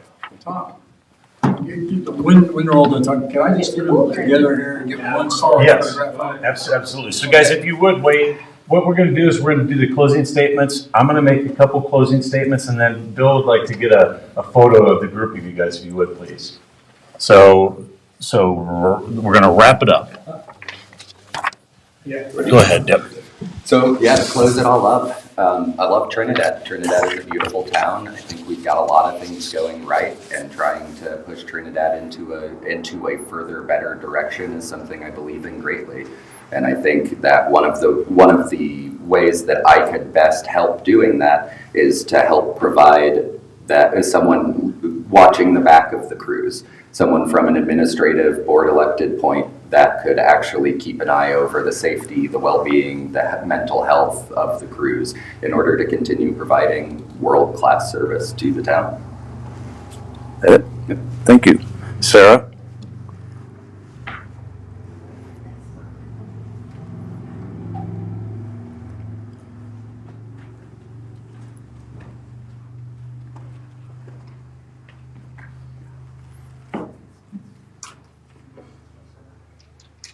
Yeah, go ahead. Thank you all for being here. Thank you for interviewing us. And I promise the voters, if I am chosen, I will do everything in my capacity to serve them. And I will respect everybody's comments, and I will listen, and I will provide you transparency, accountability, and ethical decisions. Thank you so much. And Joseph?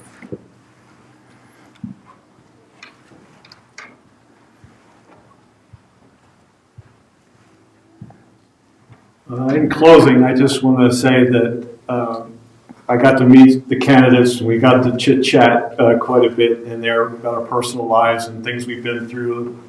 They all love this town. They all love this county. And all I can say is you need to get out and vote. I think the biggest problem we have today is people just don't get involved and get voted. So whoever you choose as a candidate, go out and vote. The polling places are limited, so it takes a little effort. Please use that effort and do it. And hold whoever you elect accountable for what you elect them to do. Put more into it than just, I just checked the box and I don't have to worry about it anymore. Hold their feet to the fire. Ask the hard questions. Make it change. It's the only way we're going to do it. The biggest fallacy we have, and I've learned this through my limited experience with government, is people saying, that's the way we've always done it. Which just makes my skin crawl when that happens. We need to change. Change is inevitable. Please pick a candidate that does that for you and make them work. Thank you. Leona, please.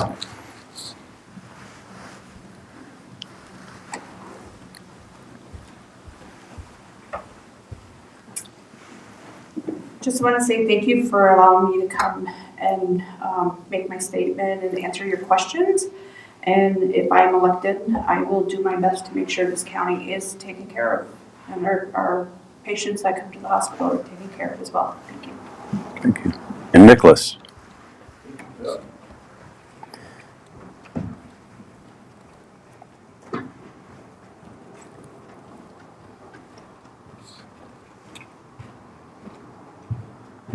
Thank you guys for allowing me to speak here today. If I'm re-elected, I will continue to give my 110% support to the county and work for the citizens of Autonomous County. Thanks. And Phil?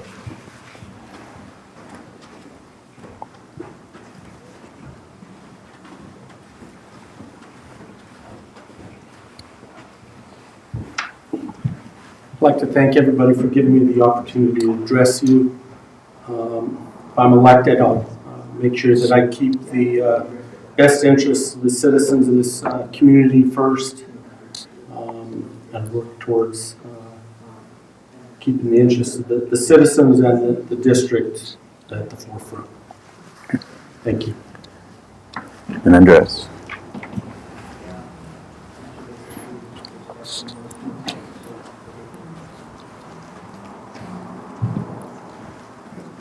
I just want to thank you all.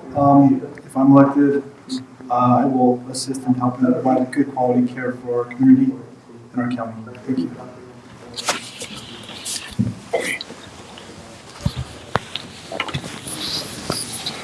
Well, everyone, if I could have everyone's attention, I just want to thank everybody. The last time I did this was 16 years ago. I can't even comprehend. It didn't seem like it. At the time, I had some college students that were interning with me, and it was quite a job to get it done. You guys that are running, thank you. You panelists, you've given me valuable time. You've given this community valuable time. And I see you guys at meetings all the time, and Bill too. And so I really appreciate, on a Sunday night, you could be home watching the Oscars or watching everyone watch 60 Minutes. So I truly appreciate what you're doing. Bill, in answer to, I wanted to jump up and answer one of your questions. I've been shaking the trees in Trinidad for 20 years when it comes to election and asking people to run. And if you had been around my tent at Farmers Market, I don't know how many people asked to run for city, and I couldn't get anybody. I want people to be involved. I want you people to be involved. If we don't get involved in government, it slips away. It's a slippery slope. But again, you guys have given me valuable time, and I appreciate it. I even had to throw my name in the hat. I ended up getting elected to the Health Service District along with Mr. Lopez's father, because I didn't think enough people were on it. And I actually ran for the ambulance district, I think in 16 or 17 or whenever, and I only got 2 votes. And I and my mom and my wife voted, and Paula missed up. So, so I know how hard it is. But I mean, I was expecting 90 minutes. We're at almost 3 hours. So, guys, it's a huge, big thank you for doing this. Honestly, is there anything else anybody wants to add or say or anything? No. Well, guys, that's a wrap. For people watching at home, please get out and vote. In everything that we do, and all the boards, we need to pay closer attention to what's going on, because if we don't vote, then our democracy slips away. But that's a wrap, guys. Let me put this up, and thank you very much. And it's May 3rd. May 3rd is the election, and your friends and family can still go register until April 3rd to do this. Thank you, guys. Thank you, guys.